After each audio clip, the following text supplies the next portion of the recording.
أعوذ بالله من الشيطان الرجيم. بسم الله الرحمن الرحيم. إن الحمد لله ونحمده ونستعينه ونستغفره ونعوذ بالله من شرور أنفسنا ومن سيئات أعمالنا. من يهده الله فلا يضل له ومن يضلل فلا هادي له. وأشهد أن لا إله إلا الله وحده لا شريك له وأشهد أن محمدا عبده ورسوله صلى الله عليه وسلم وبارك عليه وعلى آله وأصحابه ومن تبعهم بإحسان إلى يوم الدين. أما بعد. ഏറെ ബഹുമാന്യരായ ഏറെ പ്രിയപ്പെട്ട വിശ്വാസി സഹോദരിമാരെ, അസ്സലാമു അലൈക്കും വറഹ്മത്തുള്ളാഹി വബറകാതുഹു. സൂറത്ത് യൂസുഫിൻ്റെ തഫ്സീർ പഠന ക്ലാസ്സിലെ 9ാമത്തെ ക്ലാസ്സിലാണ് നാം ഇന്ന് എത്തിച്ചേർന്നിരിക്കുന്നത്. ഇൻഷാ അല്ലാഹ് ഇന്ന് നമുക്ക് 16, 17, 18 എന്നീ ആയത്തുകളുടെ വ്യാഖ്യാനവും അതിൽ ഉൾക്കൊണ്ടിട്ടുള്ള മെസ്സേജും ആശയങ്ങളും പാഠങ്ങളുമെല്ലാം ആഴത്തിൽ മനസ്സിലാക്കി പഠിക്കാം ഇൻഷാ അല്ലാഹ്.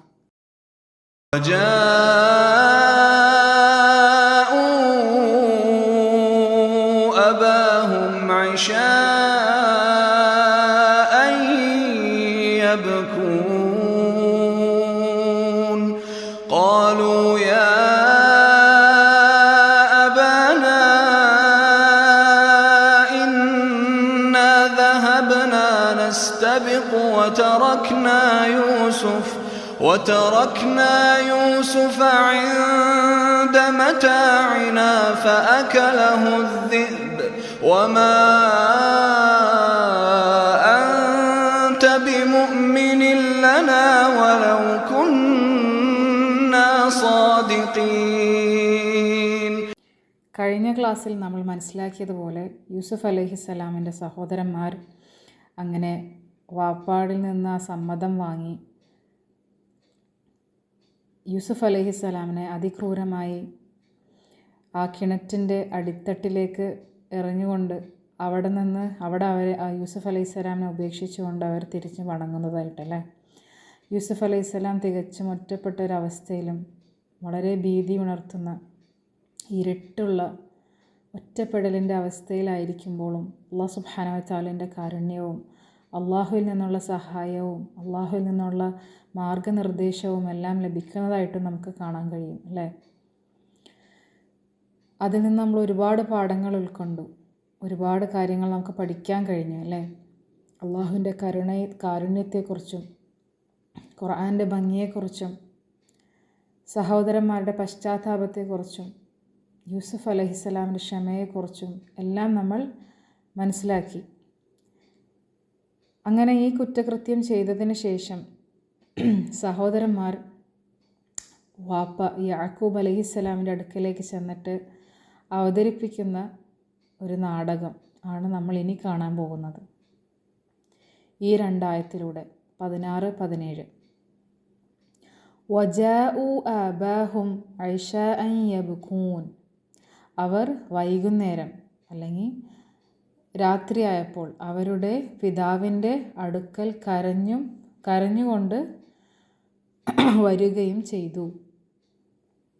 വജാഉ അവർ വരികയും ചെയ്തു.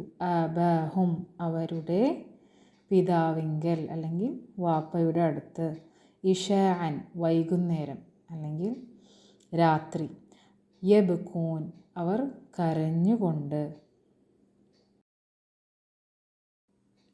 അല്ലാഹു സുബ്ഹാനഹു വ തആല ഈ ആയത്ത് തുടങ്ങുന്നത് തന്നെ നമുക്ക് കാണാൻ കഴിയുന്നത് വജാഉ എന്ന പദം ഉപയോഗിച്ചുകൊണ്ടാണ്. വജാഉ ആ അക്ഷരത്തിൻ്റെ അതിൻ്റെ മൂലാക്ഷരങ്ങൾ ജീം യ ഹംസയാണ്. അതിൻ്റെ അർത്ഥം വരുന്നത് വരിക, എത്തുക എന്നൊക്കെയാണ്. എന്നാൽ ഖുർആനിൽ എന്ന പദം സാധാരണ രീതിയിലുള്ള ഒരു വരവ് അല്ലെങ്കിൽ സാധാരണ വന്നു എന്നിലുപരി എന്തോ ഒരു ഉദ്ദേശത്തോടു കൂടി അല്ലെങ്കിൽ ലക്ഷ്യത്തോടു കൂടിയുള്ള വരവിനെയാണ് സൂചിപ്പിക്കുന്നത്. നമുക്ക് ഇബ്നു കസീർ, ഖുർത്തുബി എന്നുള്ള തുടങ്ങിയ മുഫസ്സിരീങ്ങളുടെയൊക്കെ ഗ്രന്ഥങ്ങൾ പഠിക്കുമ്പോൾ നമുക്ക് മനസ്സിലാക്കാൻ കഴിയുന്നത് ഇവരുടെ ഈ വജാഉ എന്നുള്ള പദം ഉപയോഗിക്കുന്നതിലൂടെ അവരുടെ ആ ഒരു നടപ്പും അവരുടെ മുഖഭാവവും ആ വരുന്ന എൻട്രി മൊത്തം ആ ഒരു സമയവും എല്ലാം ഉൾക്കൊണ്ടിട്ടുള്ള ഒരു കാഴ്ച, ആ ഒരു നാടകത്തിൻ്റെ ആദ്യ കാഴ്ചയാണ് വായനക്കാരന് അള്ളാഹു നൽകുന്നത്. ആ ഒരു പിക്ചർ അല്ലെങ്കിൽ സെറ്റിംഗ് ദി ടോൺ എന്നൊക്കെ പറയില്ലേ, അതുപോലത്തെ ഒരു വാക്കാണ് വജാഉ എന്ന പദം ഉപയോഗിക്കുന്നത് കൊണ്ട് അള്ളാഹു സുബ്ഹാനഹു വ തആല ഇവിടെ ഉദ്ദേശിക്കുന്നത്. അല്ലെങ്കിൽ അങ്ങനത്തെ ഒരു പിക്ചറാണ് നമുക്കിവിടെ നൽകുന്നത്. മറ്റൊരു കാര്യം നമുക്ക് മനസ്സിലാക്കാൻ കഴിയുന്നത് ജാഅ എന്നുള്ള പദം അത് ഭൂതകാല ക്രിയയാണ്. ദാറ്റ് മീൻസ് പാസ്റ്റ് ടെൻസിലാണ് ഇവിടെ ജാഅ എന്നുള്ള പദം വരുന്നത്. വേറൊരു രീതിയിലും നമുക്ക് ഖുർആനിൽ ജാഅ എന്നുള്ള പദം കാണാൻ കഴിയില്ല, വേറൊരു ടെൻസിലും. ആകെ ഭൂതകാല ക്രിയയിൽ മാത്രമായിട്ടാണ് ജാഅ എന്നുള്ള പദം അല്ലാഹു സുബ്ഹാനഹു വ തആല ഖുർആനിൽ ഉപയോഗിച്ചിട്ടുള്ളത്. ഖുർആനിൽ വേറെ പല രീതിയിലും ലളിതമായ വാക്കുകളുണ്ടായിരുന്നു നമുക്ക് വന്നു എന്ന് സൂചിപ്പിക്കാനായിട്ട്. പക്ഷേ ബുദ്ധിമുട്ടുള്ള സാഹചര്യങ്ങൾ അല്ലെങ്കിൽ ഗൗരവമേറിയ അല്ലെങ്കിൽ എന്തൊക്കെയോ ലക്ഷ്യങ്ങൾ നേടിടാനുള്ള അല്ലെങ്കിൽ കുറച്ച് സീരിയസ് ആയിട്ടുള്ള ഒരു സിറ്റുവേഷനിൽ മാത്രമാണ് ജാഅ എന്നുള്ള പദം ഉപയോഗിക്കുന്നത്. ഒരു പക്ഷേ ഫഅതൗ അബാഹും എന്നൊക്കെ പറഞ്ഞിരുന്നെങ്കിൽ അവർ പിതാവിൻ്റെ അടുത്തേക്ക് വന്നു എന്ന് പറയുമ്പോൾ വേറെ ഒന്നും അവിടെ ഇല്ല, അവർ വന്നു അല്ലെങ്കിൽ സാധാരണ ഒരു വരവായിട്ട് മാത്രമാണ് അവിടെ നമുക്ക് ചിത്രം നൽകുന്നത് അല്ലെങ്കിൽ ആ ഒരു ചിത്രീകരണം വരുന്നത്. പക്ഷേ ഖുർആനിൽ ഉപയോഗിച്ചത് എന്താണ്? വജാഉ. ഈ പദം ഭാരമേറിയതാണ് അല്ലേ, ഒരു ഗൗരവമേറിയ ഒരു പദമാണ്. അവർ സംസാരിക്കുന്നതിന് മുമ്പേ തന്നെ എന്തോ ശരിയല്ല എന്നൊരു സൂചന അള്ളാഹു വായനക്കാരൻ്റെ ഹൃദയത്തിൽ നിക്ഷേപിക്കുകയാണ് ഇതിലൂടെ അല്ലേ. അപ്പോൾ നമുക്ക് ഓൾറെഡി ആ ഒരു ടോൺ സെറ്റ് ചെയ്ത് തരികയാണ് അള്ളാഹ്. അതുമാത്രമല്ല ഇവരെന്താണ് ചെയ്തേക്കണേ, വളരെ സീരിയസ് ആയിട്ടുള്ളൊരു കാര്യമാണല്ലേ. സ്വന്തം സഹോദരനെ ഏതോ ഒരു ദൂരത്തൊരു പ്രദേശത്ത്, ഒറ്റപ്പെട്ട പ്രദേശത്ത് ഏതോ ഒരു കിണറ്റിൻ്റെ അടിത്തട്ടിലേക്ക് ഉപേക്ഷിച്ചുകൊണ്ട് ഒറ്റപ്പെടുത്തിക്കൊണ്ട് തിരിച്ചു വരികയാണല്ലേ വാപ്പാടെ മുമ്പിൽ ഇത് പ്രസൻറ്റ് ചെയ്യാൻ വേണ്ടിയിട്ട്. അപ്പോൾ ആ ഒരു സിറ്റുവേഷൻ്റെ ഗൗരവം അല്ലെങ്കിൽ അതൊരു ആ ഒരു ബുദ്ധിമുട്ട്, വിഷമമേറിയ ആ ഒരു സന്ദർഭം കൂടി കാണിക്കാൻ കൂടിയാണ് ഈ വജാഉ എന്നുള്ള പദം ഉപയോഗിക്കുന്നത്. വജാഉ ആബാഹും അശാഅൻ യബ്കൂൻ. അവർ പിതാവിൻ്റെ അടുത്തേക്ക്, യാക്കൂബ് അലൈഹിസ്സലാമിൻ്റെ അടുത്തേക്ക് അശാഅൻ രാത്രിയിൽ അല്ലെങ്കിൽ വൈകുന്നേരം യബ്കൂൻ കരഞ്ഞുകൊണ്ടാണ് വന്നത്. അപ്പോൾ വാപ്പാൻ്റെ അടുത്തേക്ക് ഏത് സമയത്താണ് അവർ തിരിച്ചെത്തുന്നത്? വൈകുന്നേരമാണല്ലേ. ഈ സഹോദരന്മാർ സാധാരണ രീതിയിൽ അല്ലെങ്കിൽ സാധാരണയായിട്ട് ഇത്രയും വൈകിയൊന്നും വീട്ടിലേക്ക് എത്തിച്ചേരാറുണ്ടായിരുന്നില്ല, അല്ലെങ്കിൽ ഇത്രയും നേരം വൈകി പുറത്ത് ചിലവഴിക്കാറുണ്ടായിരുന്നില്ല. എന്നാൽ അവർ സൂര്യാസ്തമനം കഴിയുന്നത് വരയ്ക്കും കാത്തു നിന്ന് അത് കഴിഞ്ഞിട്ട് പിതാവിൻ്റെ അടുക്കിലേക്ക് മടങ്ങി അല്ലേ. അവരുടെ തന്ത്രത്തിന് കൂടുതൽ വിശ്വസ്തത നൽകുന്നതിനായിട്ടാണ് അവർ ഉദ്ദേശപൂർവം അവർ വളരെ പ്ലാനിങ്ങോട് കൂടി തന്നെ കുറച്ച് വൈകിച്ച് അകത്തേക്ക് അല്ലെങ്കിൽ വാപ്പാടെ അടുത്തേക്ക് കയറി ചെന്നത്. അപ്പോൾ യൂസുഫ് അലൈഹിസ്സലാമിനെ അന്വേഷിച്ച് നടക്കുകയായിരുന്നെന്നും അവർക്ക് സമയം പോയത് അറിഞ്ഞില്ല എന്നും അല്ലെങ്കിൽ എന്ത് ചെയ്യണമെന്നറിയാതെ അവരെല്ലായിടത്തും അന്വേഷിച്ചു. അപ്പോൾ ഒരുപാട് അന്വേഷിച്ചിട്ടും കണ്ടെത്താൻ സാധിച്ചില്ല, അതുകൊണ്ടാണ് അവർ ഇത്രയും സമയം വൈകി എത്തിയതെന്നൊക്കെ കാരണം പറയാനുമൊക്കെ കൂടിയായിട്ട് അവർ സമയം വൈകിച്ച് തന്നെ വാപ്പാടെ അടുത്തേക്ക് മടങ്ങുകയായിരുന്നു അല്ലേ.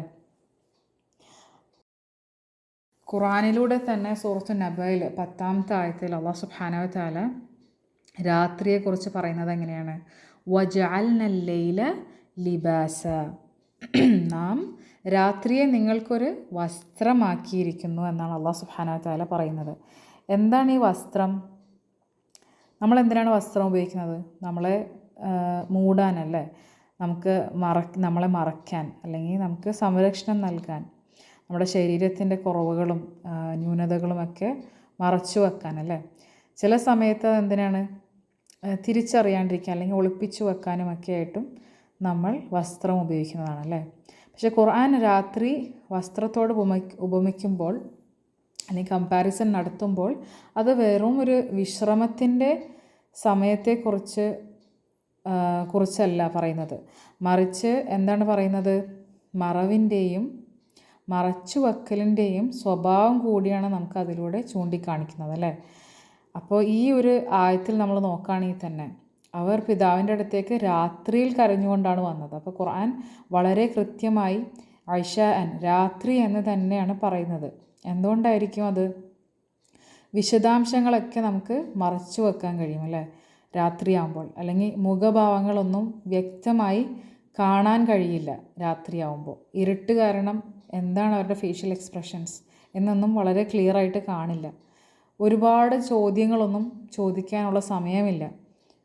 നേരം ഇരുട്ടിക്കൊണ്ടല്ലേ വന്നിരിക്കുന്നത്. അപ്പം വികാരങ്ങളൊക്കെ ആണെങ്കിൽ വളരെ തീവ്രമായി കൂടുതലായിട്ട് ശക്തമായി നമുക്ക് പ്രവൃത്തിയിലായിരിക്കും താനും നമുക്ക് പ്രകടിപ്പിക്കാനും കഴിയും. അതുകൊണ്ട് തന്നെ സഹോദരന്മാർ ഈ രാത്രിയുടെ മറവിൽ ആ രാത്രി ഒരു വസ്ത്രമായി ഉപയോഗിച്ചല്ലേ അവരുടെ കളവും അവരുടെ ആ ഒരു കുറ്റകൃത്യം മറച്ചു വെക്കാനായിട്ട് അവരുടെ കളവിനെ ഒരു സംരക്ഷണമായിട്ട് ഉപയോഗിച്ച് അവരാ പ്രസൻറ്റേഷൻ അവിടെ നൽകാൻ പോവാണ് ഈ ഒരു സമയത്ത്. അല്ലാഹു സുബ്ഹാനഹു വ തആല ലിബാസ് എന്ന പദം വേറൊരു സ്ഥലത്തും കൂടി ഉപയോഗിച്ചിട്ടുണ്ട്. രാത്രിയെ മാത്രമല്ല, നമുക്ക് സൂറത്തുൽ ബഖറയിൽ 187 ആയത്തിൽ കാണാൻ കഴിയും, ഹുന്ന ലിബാസുല്ലക്കും വ അൻതും ലിബാസുല്ലഹുൻ. അവർ നിങ്ങൾക്കൊരു വസ്ത്രമാണ്, നിങ്ങൾ അവർക്കൊരു വസ്ത്രവുമാണ്. ഇവിടെ ആരാണ് ഈ നിങ്ങളെന്ന് ഉദ്ദേശിക്കുന്നത്? ഒരു ഭാര്യയും ഭർത്താവും അവർ തമ്മിലുള്ള ആ ഒരു ബന്ധത്തെയാണ് അല്ലാഹു സുബ്ഹാനഹു വ തആല ഇവിടെ വിശദീകരിക്കുന്നത്. അപ്പോൾ അത്രക്കും പവിത്രമായിട്ടുള്ള ഒരു ബന്ധമാണതല്ലേ. അപ്പോൾ ലിബാസ് എന്നുകൊണ്ട് എന്തുകൊണ്ടായിരിക്കും കമ്പാരിസൺ നടത്തിയത്? നമ്മളെങ്ങനെയാണോ നമ്മുടെ വസ്ത്രം നമ്മുടെ ന്യൂനതകളെയും നമ്മുടെ കുറവുകളെയും മറച്ചു വെക്കുന്നത്, അല്ലെങ്കിൽ നമുക്ക് ആ ഒരു സംരക്ഷണം നൽകുന്നത്, നമുക്ക് ആ ഒരു കംഫേർട്ട് നൽകുന്നത്, അതുപോലെ തന്നെ ഒരു ഭാര്യയും ഭർത്താവും തമ്മിൽ അത്രക്കും സൂക്ഷ്മത പാലിക്കണം, അല്ലെങ്കിൽ അത്രക്കും ഭംഗിയായിട്ടുള്ളൊരു ബന്ധമായിരിക്കണം അവർ തമ്മിൽ. അവർ അങ്ങോട്ടും ഇങ്ങോട്ടും ഒരു ലിബാസ് ആയിരിക്കണം. ഭർത്താവിൻ്റെ ന്യൂനതകളും അവർക്കിടയിലുള്ള കുറവുകളും അവർക്കുള്ള ബുദ്ധിമുട്ടുകളും. കാരണം ഒരു ഭാര്യ ഭർത്താവ് എന്ന് പറയുമ്പോൾ അവർ വളരെയധികം ക്ലോസ് ആണല്ലേ. ഏതൊരു ബന്ധത്തിനേക്കാൾ ക്ലോസ് ആയിരിക്കും നമ്മുടെ ഹസ്ബൻഡ് ആൻഡ് വൈഫ് റിലേഷൻഷിപ്പ്. കാരണം നമുക്കിടയിൽ നമുക്കൊരു വേറെ രീതിയിലൊന്നും അവർക്ക് മറച്ചു വെക്കാൻ കഴിയില്ല. ഒരുപാട് കാര്യങ്ങളൊന്നും മറച്ചു വെക്കാൻ കഴിയില്ല. ചെറിയ ചെറിയ കാര്യങ്ങളാണെങ്കിൽ പോലും അതൊക്കെ വെളിപ്പെടുന്ന ഒരു ബന്ധമാണ് ഈ ഭാര്യ ഭർത്തൃ ബന്ധം. അതുകൊണ്ട് തന്നെ നമ്മൾ വളരെയധികം സൂക്ഷ്മത പാലിക്കേണ്ട ഒരു കാര്യം കൂടിയാണ്. അപ്പോൾ അവർക്കുള്ള ന്യൂനതകൾ അല്ലെങ്കിൽ അവരിലുള്ള കുറവുകൾ, നമ്മൾക്ക് ആർക്കാ കുറവുകളില്ലാത്തതല്ലേ, അതൊക്കെ മറച്ചു വെക്കുക എന്നുള്ളതാണ് ഭാര്യയുടെയും ഭർത്താവിൻ്റെയും പരസ്പരം അവർ തമ്മിലുള്ള ആ ഒരു ബന്ധമെന്ന് പറഞ്ഞാൽ. അപ്പോൾ ആ കുറവുകളെല്ലാം പുറത്തു പറയുകയും വെളിപ്പെടുത്തുകയുമല്ല, പക്ഷേ മറയ്ക്കാനും അത് സംരക്ഷിക്കാനും അത് കാക്കാനുമാണ് ഭാര്യയും ഭർത്താവും തമ്മിലുള്ള ആ ഒരു ബന്ധം എന്നുകൂടി നമുക്കിവിടെ അല്ലാഹു സുബ്ഹാനഹു വ തആല വളരെ ഭംഗിയായിട്ട് സൂചിപ്പിക്കുന്നത് നമുക്ക് കാണാൻ കഴിയുന്നതാണ്. ആ ആയത്തിൻ്റെ അവസാന ഭാഗം എന്താണ്? അവർ സന്ധ്യാസമയത്ത് കരഞ്ഞുകൊണ്ടാണ് പിതാവിൻ്റെ അടുക്കൽ മടങ്ങിയത് അല്ലേ, അല്ലെങ്കിൽ വന്നത്. സഹോദരന്മാരുടെ ആ കണ്ണുനീർ ഒരു കൃത്രിമ കണ്ണുനീരായിരുന്നു അല്ലേ. ക്രോക്കഡൈൽ ടിയേഴ്സ് അല്ലെങ്കിൽ മുതലക്കണ്ണീർ എന്നൊക്കെ നമുക്ക് പറയാൻ കഴിയും. എന്നാൽ യാക്കൂബ് അലൈഹിസ്സലാമയെ വിശ്വസിപ്പിക്കാനായിട്ട് അവരുടെ കഥയ്ക്കൊരു നാടകീയത നൽകുന്ന എന്തെങ്കിലും ഒരു എലമെൻറ്റ് അവർക്ക് ആവശ്യമായിരുന്നു. അതുകൊണ്ടാണ് അവരങ്ങനെ അലറിക്കരഞ്ഞുകൊണ്ടും വളരെയധികം വികാരം പ്രകടിപ്പിച്ചുകൊണ്ട് ഒരുപാട് വിഷമത്തിലാണെന്ന് കാണിക്കാൻ വേണ്ടി ഉറക്കെ കരഞ്ഞുകൊണ്ടാണ് വാപ്പായുടെ അടുക്കലേക്ക് ചെല്ലുന്നത്. തീർച്ചയായിട്ടും കണ്ണുനീർ മാത്രം ഒരാളെ നിഷ്കളങ്കനാക്കുന്നില്ല, അല്ലെങ്കിൽ അയാൾ തെറ്റുകാരനല്ല എന്ന് സ്ഥാപിക്കാനുള്ള ഒരു കാരണമല്ല. അതെല്ലാ മാതാപിതാക്കൾക്കും മനസ്സിലാക്കുന്നൊരു കാര്യമാണല്ലേ. നമ്മുടെ മക്കൾക്കിടയിൽ എന്തെങ്കിലും വിഷയം ഉണ്ടാകുമ്പോൾ അവരെ കരച്ചിൽ നിന്നും നമുക്ക് മനസ്സിലാക്കാം, കരഞ്ഞുകൊണ്ട് അവരുടെ ഭാഗത്ത് തെറ്റില്ല എന്നോ അവർ നിഷ്കളങ്കരാണെന്നോ ഒരു അർത്ഥം വരുന്നില്ല. അപ്പം ഈ ഒരു കഥ പറയുമ്പോൾ തന്നെ നമുക്ക് കാണാൻ കഴിയും വളരെയധികം ഒരു ഹൃദയത്തിൽ നിന്ന് അവരുടെ ആത്മാർത്ഥത കൊണ്ടുള്ള കരച്ചിലൊന്നുമല്ല ഈ സഹോദരന്മാരിവിടെ പ്രകടിപ്പിച്ചുകൊണ്ടിരുന്നത് അല്ലേ. അവർക്കൊരു ദുഃഖവുമില്ലാത്ത, അല്ലെങ്കിൽ മറ്റുള്ളവരെ ഒന്ന് വിശ്വസിപ്പിക്കാൻ വേണ്ടി കാണിക്കുന്ന ഒരു കരച്ചിൽ, അല്ലെങ്കിൽ യാക്കൂബ് അലൈഹിസ്സലാമിനെ എങ്ങനെയെങ്കിലും വിശ്വസിപ്പിക്കാൻ വേണ്ടിയിട്ട് കാണിക്കുന്ന ഒരു കരച്ചിൽ മാത്രമായിരുന്നു സഹോദരന്മാരുടെ ഈ നടത്തിയ കരച്ചിൽ പ്രകടനം. ഈ കൃത്രിമ കണ്ണീർ അല്ലെങ്കിൽ മുതലക്കണ്ണീർ എന്നൊക്കെ പറയുമ്പോൾ എന്തുകൊണ്ടായിരിക്കും ഈ മുതലക്കണ്ണീർ എന്ന് പറയുന്നതെന്ന് നിങ്ങൾ ആലോചിച്ചിട്ടുണ്ടോ? അപ്പോൾ സാന്ദർഭികമായിട്ട് ഞാൻ അതൊന്ന് സൂചിപ്പിക്കുകയാണ്. കാരണം വളരെയധികം ബ്യൂട്ടിഫുൾ ആയിട്ടുള്ളൊരു എക്സ്പ്ലനേഷൻ കൂടി ഉണ്ടത്. നമ്മളെപ്പോഴും കേൾക്കാറുണ്ടല്ലേ ക്രോക്കഡൈൽ ടിയേഴ്സ്. കാരണം എനിക്ക് കാണണ്ട അതിൻ്റെ കരച്ചിൽ, വെറുതെ കാണിക്കാനായിട്ടുള്ളൊരു കരച്ചിൽ എനിക്ക് കാണണ്ട എന്നൊക്കെ പറയുമ്പോൾ ഇംഗ്ലീഷിലുള്ള ഒരു സേയിങ് ആണ് ക്രോക്കഡൈൽ ടിയേഴ്സ്. അത് നമ്മൾ മുതലക്കണ്ണീർ അല്ലെങ്കിൽ കൃത്രിമമായിട്ടുള്ള ഫേക്ക് കണ്ണീർ എന്നൊക്കെ പറയും അല്ലേ. അപ്പോൾ എന്തുകൊണ്ടായിരിക്കും ഈ മുതലക്കണ്ണീർ എന്ന് പറയുന്നത്? മുതല ശരിക്കും കരയുന്നുണ്ടോ? അങ്ങനെ ഒരു പേര് വരാൻ എന്തായിരിക്കും കാരണം? ശരിക്കും മുതല കരയാറുണ്ട് കേട്ടോ. അപ്പോൾ പക്ഷേ മുതല കരയുന്നത് ഒരിക്കലും ഒരു വികാരം കൊണ്ടല്ല, അല്ലെങ്കിൽ വിഷമം കൊണ്ടോ ഖേദം കൊണ്ടോ ഒന്നും ഉള്ള കരച്ചിലല്ല. മുതലയുടെ കണ്ണുനീരിൻ്റെ അല്ലെങ്കിൽ കണ്ണിനടുത്ത് കണ്ണുനീർ ഗ്രന്ഥികൾ ഉണ്ടാവില്ല, നമ്മുടെ ടിയർ ഗ്ലാൻഡ്സ്, അതുണ്ട്. അത് കണ്ണിനോട് അടുത്ത് തന്നെയാണ് ഉള്ളതല്ലേ. അപ്പോൾ അത് ഭക്ഷണം കഴിക്കുമ്പോൾ, പ്രത്യേകിച്ചൊരു വലിയ ഇരേനെയൊക്കെ കഴിക്കുമ്പോൾ അത് ശക്തമായി അതിൻ്റെ ജോയിൻറ്റിലുള്ള മസിൽസ് ഉണ്ടാവില്ല, അതിൻ്റെ താടി മസിലുകൾ പ്രവർത്തിക്കുന്നതാണല്ലേ. അപ്പോൾ അതിൻ്റെ ആ ഒരു സമ്മർദ്ദം കാരണം കണ്ണുനീർ ഗ്രന്ഥികളിൽ കുറച്ച് എഫക്റ്റ് ഉണ്ടാവും. അപ്പോൾ അതുകൊണ്ടാണ് ഈ കണ്ണിൽ നിന്ന് കണ്ണുനീർ പുറപ്പെടുന്നത്. അപ്പോൾ ശരിക്കും മുതല അതിൻ്റെ ഇരയെ തിന്നുമ്പോൾ കരയാറുണ്ട്. അതെന്തുകൊണ്ടാണ്? ആ ഒരു ആയാസം കൊണ്ട്, അതിൻ്റെ മസിലൊക്കെ ഇങ്ങനെ പ്രവർത്തിക്കുമ്പോൾ ആ കണ്ണുനീർ ഗ്രന്ഥി അതിൻ്റെ തൊട്ടടുത്താണ്. അപ്പോൾ ആ ഒരു മസിൽ ഇങ്ങനെ പ്രവർത്തിക്കുമ്പോൾ അതിനും ആ ഒരു എഫക്റ്റ് വന്നിട്ട് ആ കണ്ണിൽ നിന്ന് ഇങ്ങനെ വെള്ളം ഒഴുകാൻ തുടങ്ങും. അപ്പോൾ ഒരിക്കലും അത് അതിൻ്റെ കഴിക്കുന്ന ഭക്ഷണത്തിനോടുള്ള അല്ലെങ്കിൽ ഇരയോടുള്ള സങ്കടം കൊണ്ടോ അത് ചെയ്ത പ്രവൃത്തിൻ്റെ ഉള്ള കുറ്റബോധം കൊണ്ടോ വേദന കൊണ്ടോ ഒന്നുമല്ല മുതല കരയുന്നത്. പക്ഷേ ഈ ഒരു സയൻറ്റിഫിക് ഫാക്റ്റ് കാരണമാണ് മുതല കരയുന്നതായിട്ട് നമുക്ക് കാണാൻ കഴിയുന്നത്. അപ്പോൾ പണ്ടുള്ളവർ മുതല ഇങ്ങനെ കരയുമ്പോൾ എന്താണ് അവർ മനസ്സിലാക്കുന്നത്? മുതലയാണെങ്കിൽ ഇങ്ങനെ ഇരയെ തിന്നുകൊണ്ടിരിക്കുകയാണല്ലേ. അപ്പം ഇരയെ തിന്നുമ്പോഴും അതിനെ കൊന്ന് തിന്നുമ്പോഴും ഇങ്ങനെ കരച്ചിൽ അഭിനയിച്ചു കൊണ്ട് തിന്നുകയാണ്. അപ്പോൾ യാതൊരു വികാരവുമില്ലാതെ ഒരു കള്ളക്കരച്ചിൽ പ്രകടനം. അപ്പോൾ ആ ഒരു കാഴ്ചയിൽ നിന്ന് അല്ലെങ്കിൽ ആ ഒരു സിറ്റുവേഷനിൽ നിന്നാണ് നമുക്ക് ഈ മുതലക്കണ്ണീർ അല്ലെങ്കിൽ ക്രോക്കഡൈൽ ടിയേഴ്സ് എന്നുള്ള പ്രയോഗം വന്നതായിട്ട് കാണാൻ കഴിയുന്നത്. ഈ ആയത്ത് നമ്മൾ ആഴത്തിൽ പഠിക്കുമ്പോൾ ചില ഗ്രന്ഥങ്ങളിൽ രേഖപ്പെടുത്തിയിട്ടുള്ള ഇതിനോടായിട്ട് യോജിച്ച് വരുന്ന അല്ലെങ്കിൽ ഇതായിട്ട് ബന്ധപ്പെട്ട് വരുന്ന ഒരു പ്രസിദ്ധമായ ഒരു കഥയുണ്ട്. ഷുറൈഹ് ഇബ്ൻ അൽ ഹാരിസ് അൽ കിന്ദി അഥവാ ഷുറൈഹ് അൽ ഖാദി ഇസ്ലാമിലെ ഏറ്റവും പ്രശസ്തരായ ന്യായാധിപന്മാരിൽപ്പെട്ട ഒരാളായിരുന്നു അദ്ദേഹം. ഉമർ റളിയല്ലാഹു അൻഹുയുടെ കാലത്ത് കൂഫയുടെ ഖാദിയായിട്ട് നിയമിക്കപ്പെട്ടു. അത്യന്തം നീതിമാൻ, ബുദ്ധിമാൻ, ദൂരദർശി എന്ന നിലയിലൊക്കെ അറിയപ്പെട്ട ഒരാളായിരുന്നു അദ്ദേഹം. അദ്ദേഹത്തിൻ്റെ ജീവിതത്തിൽ നിന്നുള്ള ഒരു സുപരിചിതമായ സംഭവത്തെയാണ് നമ്മളിവിടെ പരാമർശിക്കാൻ പോകുന്നത്. അദ്ദേഹം സഹാബിമാരിന് ശേഷമുള്ള തലമുറയിൽപ്പെട്ടവനായിരുന്നു.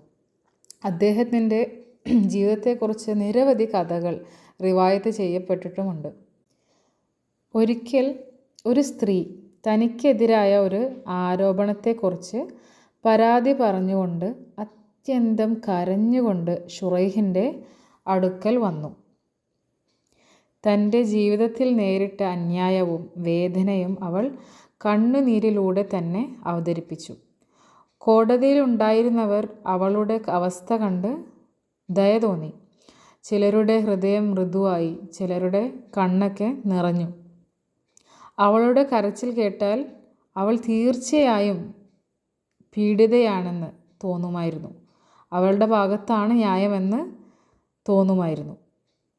എന്നാൽ ഷുറൈഹ് അൽ ഖാദി അവളെ ശ്രദ്ധയോടെ നോക്കി ഒരു വാക്കും പറയാതെ കേട്ടിരുന്നു.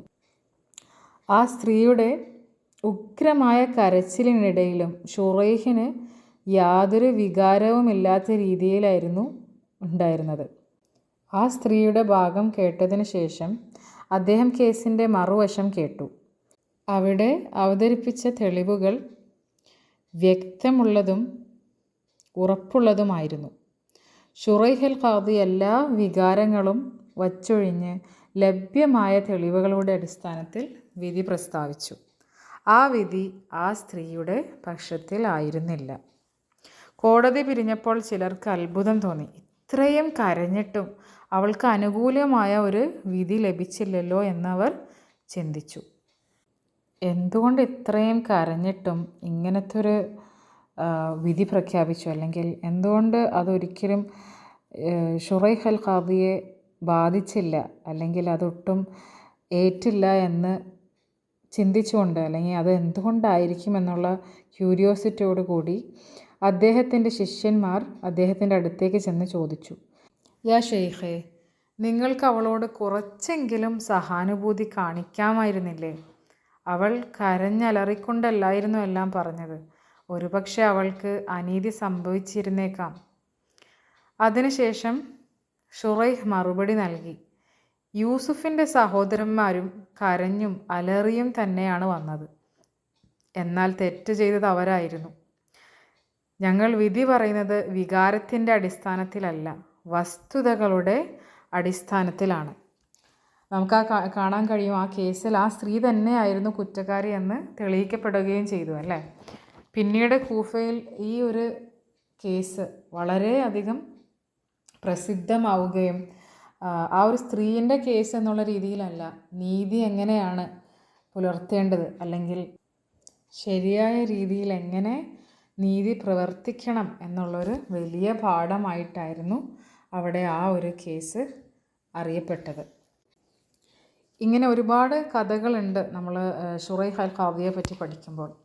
ഈ ഒരു ആയത്തായിട്ട് യാതൊരു ബന്ധമില്ലെങ്കിൽ പോലും വളരെ ഇൻസ്പയറിംഗ് ആയിട്ടുള്ള വേറൊരു കഥ ഞാൻ നിങ്ങളുടെ അടുത്ത് ഷെയർ ചെയ്യാണ് ഇൻഷാ അല്ലാഹ്. ഒരു ദിവസം ഖലീഫയായിരുന്ന അലി റളിയല്ലാഹു അൻഹു തൻ്റെ ഒരു കവചം കാണാതായി എന്നുള്ളത് ശ്രദ്ധിക്കുകയുണ്ടായി. കുറച്ച് നാൾ കഴിഞ്ഞപ്പോൾ അതേ കവചം ഒരു യഹൂദൻ്റെ കയ്യിൽ അദ്ദേഹം കണ്ടു. അലി റളിയല്ലാഹു അൻഹു അത് തൻ്റേതാണെന്ന് പറഞ്ഞു. എന്നാൽ യഹൂദൻ അത് തൻ്റെ കവചമാണെന്ന് ഉറച്ചു നിന്നു. ഇരുവരും തമ്മിലുള്ള വിഷയത്തിൽ തീരുമാനമെടുക്കാനായിട്ട് അവർ കൂഫയിലെ ഖാദിയായിട്ടുള്ള ഷുറൈഹൽ ഖാദിയുടെ കോടതിയിലെത്തി. ഖലീഫയായിരുന്നാലും അലി റളിയല്ലാഹു അൻഹു ഒരു സാധാരണ പൗരനെ പോലെ തന്നെ കോടതിയിൽ ഹാജരായി. ഷുറൈഹൽ ഖാദി ഇരുവരുടെയും വാദം ശ്രദ്ധയോടെ കേട്ടു. പിന്നെ അദ്ദേഹം അലി റളിയല്ലാഹു അൻഹുയോട് ചോദിച്ചു, ഈ കവചം തൻ്റേതാണെന്ന് തെളിയിക്കാൻ എന്തെങ്കിലും തെളിവുണ്ടോ എന്ന്. അലി റളിയല്ലാഹു അൻഹു തൻ്റെ മകൻ ഹസൻ റളിയല്ലാഹു അൻഹു സാക്ഷിയാകാമെന്ന് പറഞ്ഞു. എന്നാൽ ഷുറൈഹൽ ഖാദി വളരെ ശാന്തമായി പറഞ്ഞു, ഒരു പിതാവിന് തൻ്റെ മകനെ സാക്ഷിയാക്കാൻ കഴിയില്ല. അപ്പോൾ അലി റളിയല്ലാഹു അൻഹു പറഞ്ഞു, എൻ്റെ മകന് സ്വർഗം പ്രോമിസ് ചെയ്തപ്പെട്ടവരിൽ പെട്ടതാണല്ലേ. നബി സല്ലല്ലാഹു അലൈഹി വസല്ലം സ്വർഗം വാഗ്ദാനം ചെയ്തവരിൽപ്പെട്ട ഒരാളാണ് എൻ്റെ മകൻ. അവനെ സാക്ഷിയാക്കാൻ കഴിയില്ലേ, അവനതിൻ്റെ ക്വാളിറ്റീസ് ഇല്ലേ എന്ന് പറയുകയുണ്ടായി. അപ്പോഴും ഷുറൈഹൽ ഖാദി പറയും, നിയമം എല്ലാവർക്കും ഒരേപോലെയാണല്ലേ. സ്വർഗം ഒരുപാട് പേർക്ക് വാഗ്ദാനം ചെയ്തിട്ടുണ്ട്, അവരെ എല്ലാം പിടിച്ചങ്ങനെ നിർത്താൻ കഴിയില്ലല്ലോ. അപ്പോൾ ഇവിടെ നിയമം എല്ലാവർക്കും തുല്യമായിട്ടാണ് അല്ലേ. ഒരു പിതാവിന് തൻ്റെ മകനെ സാക്ഷിയാക്കാൻ കഴിയുകയില്ല എന്നുള്ളത്. അലി റളിയല്ലാഹു അൻഹു അത് മാന്യമായി തന്നെ സ്വീകരിച്ചു. അദ്ദേഹത്തിൻ്റെ കൈക്കൽ മറ്റൊരു തെളിവും ഇല്ലാതിരുന്നതിനാൽ ഷുറൈഹൽ ഖാദി വിധി പ്രസ്താവിച്ചു. തെളിവില്ലാത്തതിനാൽ കവചം യഹൂദൻ്റേതാണെന്ന് വിധിച്ചു. അലി റളിയല്ലാഹു അൻഹു ആ വിധി പൂർണ്ണ മനസ്സോടെ അംഗീകരിച്ചു. ഖലീഫയായിട്ടും നിയമത്തിന് മുന്നിൽ താൻ മറ്റാരിലും വ്യത്യസ്തനല്ല എന്നുള്ളത് അദ്ദേഹം പ്രവൃത്തിയിലൂടെ കാണിച്ചു. അപ്പോൾ ഇതെല്ലാം കണ്ടും കേട്ടും നിന്ന യഹൂദൻ്റെ ഹൃദയത്തെ ഈ ഒരു സംഭവം ആഴത്തിൽ സ്പർശിച്ചു. ഇത്രയും നീതിയും സത്യസന്ധതയും ഉള്ള ഒരു സമൂഹം മനുഷ്യർ സൃഷ്ടിച്ചതല്ലെന്നുള്ള കാര്യത്തിൽ അദ്ദേഹത്തിന് ഉറപ്പായി. ആ യഹൂദൻ അങ്ങനെ ഷുറൈഹൽ ഖാദിയോടും അലി റളിയല്ലാഹു അൻഹുയോടും പറഞ്ഞു, ഇതുപോലുള്ള നീതി ഒരു പ്രവാചകൻ്റെ മതത്തിലല്ലാതെ മറ്റെവിടെയും കാണാനാവില്ല. അങ്ങനെ ആ ഒരു സംഭവം, ആ ഒരു കേസിലൂടെ ആ യഹൂദൻ ഇസ്ലാം സ്വീകരിക്കുകയും ചെയ്തു. പിന്നെ അവൻ ആ കവചം അലി റളിയല്ലാഹു അൻഹുക്ക് തിരിച്ച് നൽകുകയും ചെയ്തതായിട്ട് നമുക്ക് കാണാൻ കഴിയും. ഇത്തരം കഥകളൊക്കെ ശരിക്കും എന്താണ്, ഒരു കവചത്തിൻ്റെയോ അല്ലെങ്കിൽ ഒരു സ്ത്രീയുടെയോ മാത്രം കഥയല്ല അല്ലേ. ഇത് ഇസ്ലാം എന്താണ്, ഇസ്ലാമിക നീതി എന്താണെന്ന് ലോകത്തെ പഠിപ്പിക്കുന്ന കഥകളാണ്, സംഭവങ്ങളാണ് അല്ലേ. നിയമത്തിന് മുന്നിൽ എല്ലാവരും ഒരുപോലെയാണെന്നും കരച്ചിലും സ്ഥാനവും ഒന്നുമല്ല, തെളിവും സത്യവും മാത്രമാണ് നീതിയുടെ അടിസ്ഥാനമെന്ന് പഠിപ്പിക്കുന്ന വളരെ ഇമ്പോർട്ടൻ്റ് ആയിട്ടുള്ള, വളരെ മനോഹരമായിട്ടുള്ള കഥകളാണിതെല്ലാം. തുടർന്നുള്ള ആയത്തിൽ നമുക്ക് കാണാം അവരെന്താണ് വാപ്പാനോട് ചെന്ന് പറയുന്നതെന്ന്. ഖാലു യാ അബാന ഇന്നാ ദഹബ്ന നസ്തബിഖു വതറക്നാ യൂസുഫ ഇൻദ മതാഇന ഫഅഖലഹു الذئب വമാ അൻത ബിമുഅ്മിനിൻ ലനാ വലൗ കുന്നാ സാദിഖീൻ. അവർ എന്താണ് പറയുന്നത്? അവർ പറഞ്ഞു, ഞങ്ങളുടെ പിതാവേ, ഞങ്ങൾ മത്സരിച്ച് ഓടിപ്പോകുകയും യൂസുഫിനെ ഞങ്ങളുടെ സാധനങ്ങളുടെ അടുത്ത് വിട്ടുപോകുകയും ചെയ്തു. അപ്പോൾ അവനെ ചെന്നായ തിന്നുകളഞ്ഞു. ഞങ്ങൾ സത്യം പറയുന്നവരാണെങ്കിൽ പോലും താങ്കൾ ഞങ്ങളെ വിശ്വസിക്കുകയില്ലല്ലോ. ഞങ്ങൾ എന്ത് ചെയ്യാനാണതിന് എന്നുള്ള രീതിയിൽ. Word to word translation. ഖാലു അവർ പറഞ്ഞു, യാ അബാന ഞങ്ങളുടെ വാപ്പ, ഞങ്ങളുടെ പിതാവേ, ഇന്നാ ദഹബന ഞങ്ങൾ പോയി, നസ്തബിഖു മുന്നിൽ മുൻകടക്കാൻ അല്ലെങ്കിൽ മുന്നിൽ കയറാൻ ശ്രമിച്ചു എന്ന് വെച്ചാൽ മത്സരത്തിൽ. വതറക്ന ഞങ്ങൾ വിടുക, ഉപേക്ഷിക്കുകയും ചെയ്തു.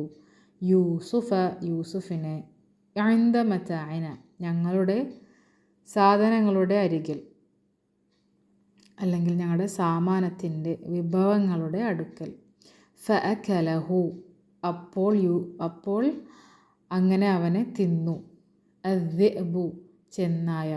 വമാ അൻത നിങ്ങളല്ലതാനും ബിമുഅ്മിനിൻ വിശ്വസിക്കുന്നവൻ ലന ഞങ്ങളെ, വലൗ കുന്ന ഞങ്ങളായിരുന്നാലും സ്വാദിഖീൻ സത്യം പറയുന്നവർ അല്ലെങ്കിൽ സത്യവാന്മാർ.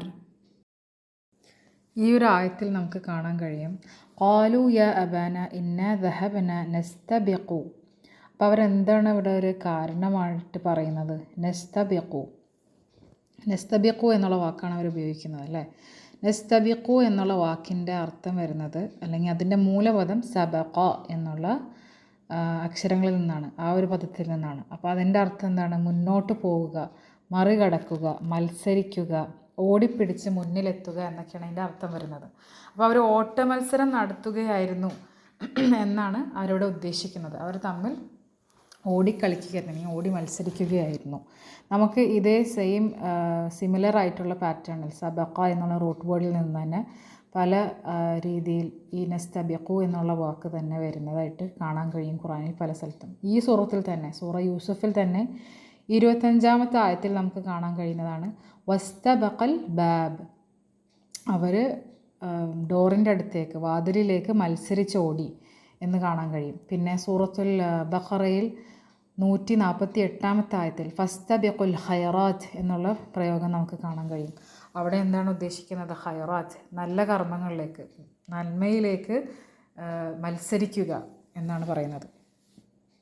പിന്നെ സൂറത്തുൽ ഹദീദിൽ 21-ാമത്തെ ആയത്തിൽ നമുക്ക് കാണാൻ കഴിയും സാബിഖു ഇലാ മഗ്ഫിറത്തിൻ മിർ റബ്ബിക്കും. നിങ്ങൾ തമ്മിൽ മത്സരിക്കുക, എന്തിനെ? നിങ്ങളുടെ റബ്ബിൻ്റെ മഗ്ഫിറത്തിന് വേണ്ടി നിങ്ങൾ തമ്മിൽ മത്സരിക്കുക. മഗ്ഫിറത്ത് എന്ന് പറയുമ്പോൾ റബ്ബിൽ നിന്നുള്ള ആ ഒരു ക്ഷമ, ആ ഒരു പൊറുക്കലിന് വേണ്ടി നിങ്ങൾ മത്സരിക്കൂ എന്ന് പറയുന്നതായിട്ട് നമുക്ക് കാണാൻ കഴിയും. അപ്പം ഇവിടെ ഒരു കാരണമായിട്ട് അവർ യൂസ് ചെയ്യുന്നത് നസ്തബിഖ്. അവർ ആ ഒരു മത്സരത്തിൽ ഏർപ്പെട്ടത് കൊണ്ട് അവർ കുറച്ച് അശ്രദ്ധരായി. അപ്പോൾ അവരുടെ ആ ശ്രദ്ധ തിരിഞ്ഞു, അവർ കുറച്ച് തിരക്കിലായി പോയി. അതുകൊണ്ട് യൂസുഫിനെ അവർക്ക് ശ്രദ്ധിക്കാൻ കഴിഞ്ഞില്ല എന്നുള്ള ഒരു എക്സ്ക്യൂസായിട്ടാണ് അവർ ഈ മത്സരത്തിനെ ഉപയോഗിക്കുന്നതായിട്ട് നമുക്ക് കാണാൻ കഴിയുന്നത്. അവരുടെ ആ ഒരു ആ ഒരു ആസൂത്രണത്തിൻ്റെ, ആ ഒരു പ്ലാനിൻ്റെ ദുർബലതയും നമുക്കിതിലൂടെ കാണാൻ കഴിയും അല്ലേ. എന്തുകൊണ്ടാണത്? ഇവർ ഒരുപാട് വിശദീകരിച്ചാണ് ഈ കഥ പറയുന്നത്. ഈ ഒരു സാഹചര്യം, സിറ്റുവേഷൻ എന്താ ഉണ്ടായെന്നുള്ളത് പെട്ടെന്ന് വന്ന് ഉണ്ടായി എന്നല്ല പറഞ്ഞത്. അവരത് വളരെയധികം എക്സ്പ്ലനേഷനിലൂടെ കൂടിയാണ് ഇവർ പറയുന്നത്. ഒരിക്കലും ഒരു സത്യം ആയിട്ടുള്ളൊരു കഥ പറയുമ്പോൾ അതിന് ഒരുപാട് ഓവർ എക്സ്പ്ലനേഷൻ അല്ലെങ്കിൽ വിശദീകരണത്തിൻ്റെ ആവശ്യം സാധാരണ രീതിയിൽ വരുന്നില്ല. പക്ഷേ ഒരാളൊരു കള്ളം പറയുകയാണെങ്കിൽ ആ ഒരു കള്ളക്കഥ പറയുമ്പോൾ അത് കേൾക്കുന്നവന് വിശ്വസനീയമാവാൻ വേണ്ടിയിട്ട് ഒരുപാട് അലങ്കാരവും ഒരുപാട് ഓവർ എക്സ്പ്ലനേഷനും ഒരുപാട് വിശദീകരണങ്ങൾ, ചെറിയ ചെറിയ എക്സ്പ്ലനേഷൻ, ഡീറ്റെയിലൊക്കെ ചേർത്തിട്ടായിരിക്കും അവരത് പറയുക എന്നും കൂടി നമുക്ക് മനസ്സിലാക്കാൻ കഴിയും. അങ്ങനെ എന്താണ് ഇവിടെ ഉണ്ടായത്? മുൻകൂട്ടി തയ്യാറാക്കി വെച്ച കഥയുമായിട്ട് സഹോദരന്മാർ അങ്ങനെ വന്ന് പറയുകയാണ്, ഞങ്ങൾ തമ്മിൽ ഓടിപ്പന്തയം കളിക്കാൻ പോയി, അല്ലെങ്കിൽ ഓട്ട മത്സരം കളിക്കാൻ വേണ്ടി പോയി. അപ്പോൾ ഞങ്ങൾ എന്ത് ചെയ്തു? യൂസുഫിനെ ഞങ്ങളുടെ സാധനങ്ങളുടെ അടുത്ത്, അല്ലെങ്കിൽ ഞങ്ങളുടെ ഭാണ്ഡക്കെട്ടിൻ്റെ, ഞങ്ങളുടെ ആ കൊണ്ടുപോയ സാധനങ്ങളുടെ അടുത്ത് യൂസുഫിനെ വിട്ടിട്ട് അല്ലെങ്കിൽ ഏൽപ്പിച്ചിട്ട് ഞങ്ങൾ കളിക്കാൻ പോയി.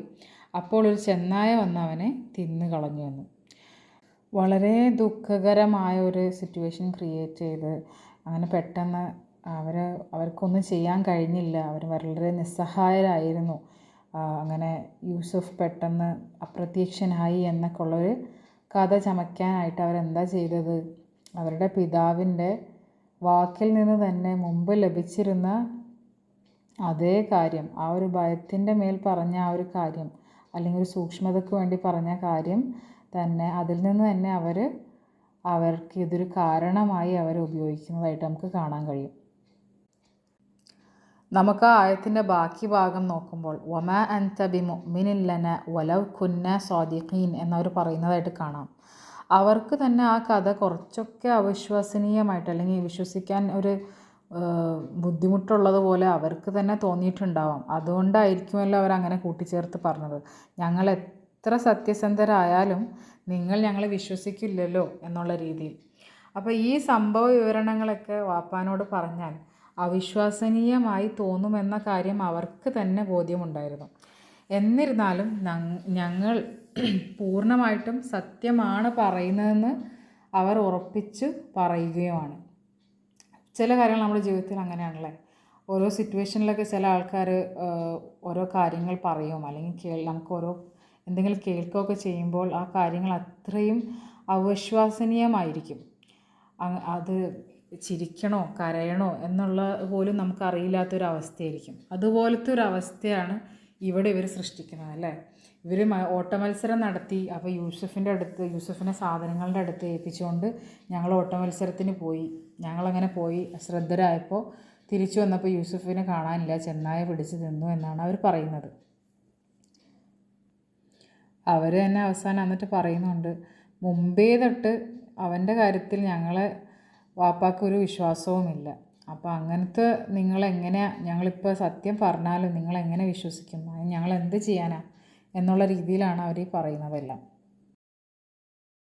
അല്ലാഹു സുബ്ഹാനഹു വ തആല ഈ കഥ പറയുന്നതിൻ്റെ ആ ഒരു ബ്യൂട്ടി, ആ നറേറ്റീവ് സ്റ്റൈൽ, അതിൻ്റെ ആ ഒരു സാഹിത്യ ഭംഗിയിൽപ്പെട്ട ഒന്നാണ് ഈ കഥയിലുടനീളം നമുക്ക് കാണാൻ കഴിയുന്ന മിറർ ഇമേജസ്, അല്ലെങ്കിൽ പ്രതിബിംബങ്ങൾ എന്ന് പറയും.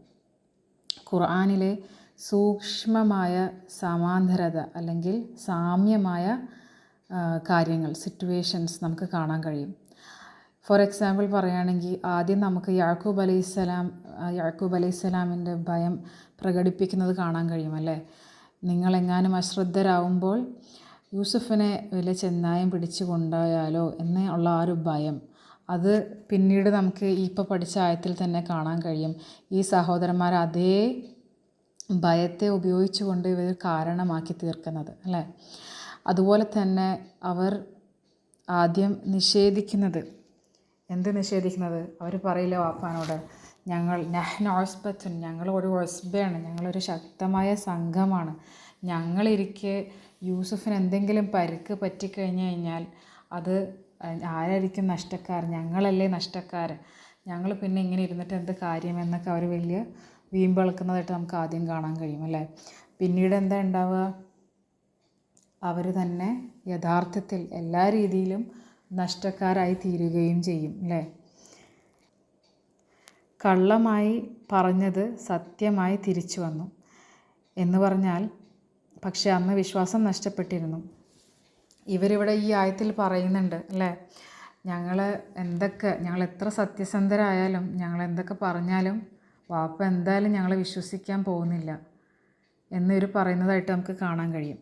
ഇവിടെ ഇവർ സത്യത്തിൽ കള്ളം പറയുകയാണല്ലേ, ഇവർ ഈ കളവാണ് പറയുന്നത്. ഇവർ ആ ഒരു സത്യത്തെ മറച്ചു വെച്ചുകൊണ്ട് വാപ്പാനെ ഫൂൾ ചെയ്യാൻ വേണ്ടി ശ്രമിക്കുകയാണ്, വാപ്പാടുത്ത് കള്ളം പറയുകയാണ്. ഈ അവസ്ഥയിലാണ് ഇവർ ഈ ഡയലോഗ് പറയുന്നത്. പക്ഷെ പിന്നീട് ഈ സൂറത്തിൻ്റെ അവസാനത്തിലേക്ക് കടക്കുമ്പോൾ, അവസാനത്തെ ഭാഗത്തേക്ക് കടക്കുമ്പോൾ നമുക്ക് പഠിക്കുമ്പോൾ മനസ്സിലാവും, അവർ ആ ഒരു സിറ്റുവേഷനിൽ സത്യസന്ധമായിട്ടൊരു കാര്യം വാപ്പാനോട് പറയുകയാണ്. പക്ഷേ വാപ്പാക്ക് ഇവരുടെ മേലുള്ള വിശ്വാസം നഷ്ടപ്പെടുകയും ഇവരെ വിശ്വസിക്കില്ല. അവരന്നേരം പറഞ്ഞ ഈ വാക്ക് അവിടെ ശരിക്കും ട്രൂ ആയിട്ട് വരുന്നതായിട്ട് നമുക്ക് കാണാൻ കഴിയും. അങ്ങനെ ഇതെല്ലാം തന്നെ ഈ സൂറത്തിൻ്റെ അല്ലാഹു സുബ്ഹാനഹു വ തആലയുടെ ആ ഒരു നറേറ്റീവ് സ്റ്റൈലിൻ്റെ ബ്യൂട്ടിയാണ് കാണിച്ചു തരുന്നത് നമുക്ക്. وجاءوا على قميصه بدم كذب قال بل سولت لكم أنفسكم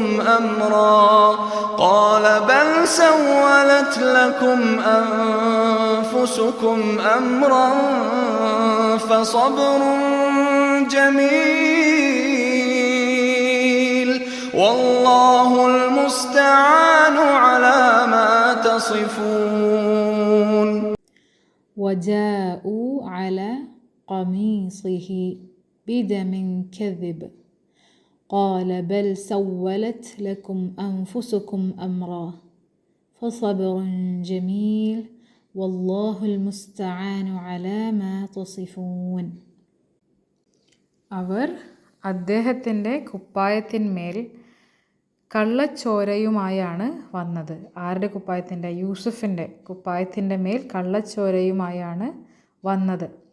പിതാവ് പറഞ്ഞു, യാക്കൂബ് അലൈഹിസ്സലാം പറഞ്ഞു, അങ്ങനെയല്ല, നിങ്ങളുടെ മനസ്സ് നിങ്ങൾക്കൊരു കാര്യം ഭംഗിയായി തോന്നിച്ചിരിക്കുകയാണ്. അതിനാൽ നല്ല ക്ഷമ കൈക്കൊള്ളുക തന്നെ വേണം. അല്ലെങ്കിൽ വളരെ ഈ ഒരു കാര്യത്തിൽ ഭംഗിയായി തന്നെ ക്ഷമ കൈക്കൊള്ളുക എന്നുള്ളതേ ഒരു മാർഗമുള്ളൂ. നിങ്ങളീ പറഞ്ഞുണ്ടാക്കുന്ന കാര്യത്തിൽ എനിക്ക് സഹായം തേടാനുള്ളത് അള്ളാഹുവോടത്രേ. അല്ലെങ്കിൽ നിങ്ങളീ വിവരിക്കുന്നതിനെ പറ്റി സഹായം അപേക്ഷിക്കാൻ അള്ളാഹു മാത്രമേ ഉള്ളൂ എന്നാണ് പറയുന്നത് യാക്കൂബ് അലൈഹിസ്സലാം.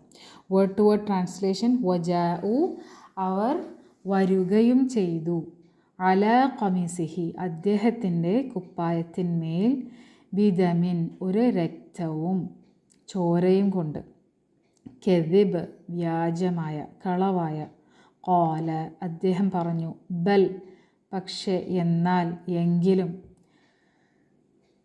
ഒട്ടുമില്ല, നെവർ എന്നൊക്കെ ഉള്ള അർത്ഥവും കൂടി വരും കേട്ടോ അതിന്.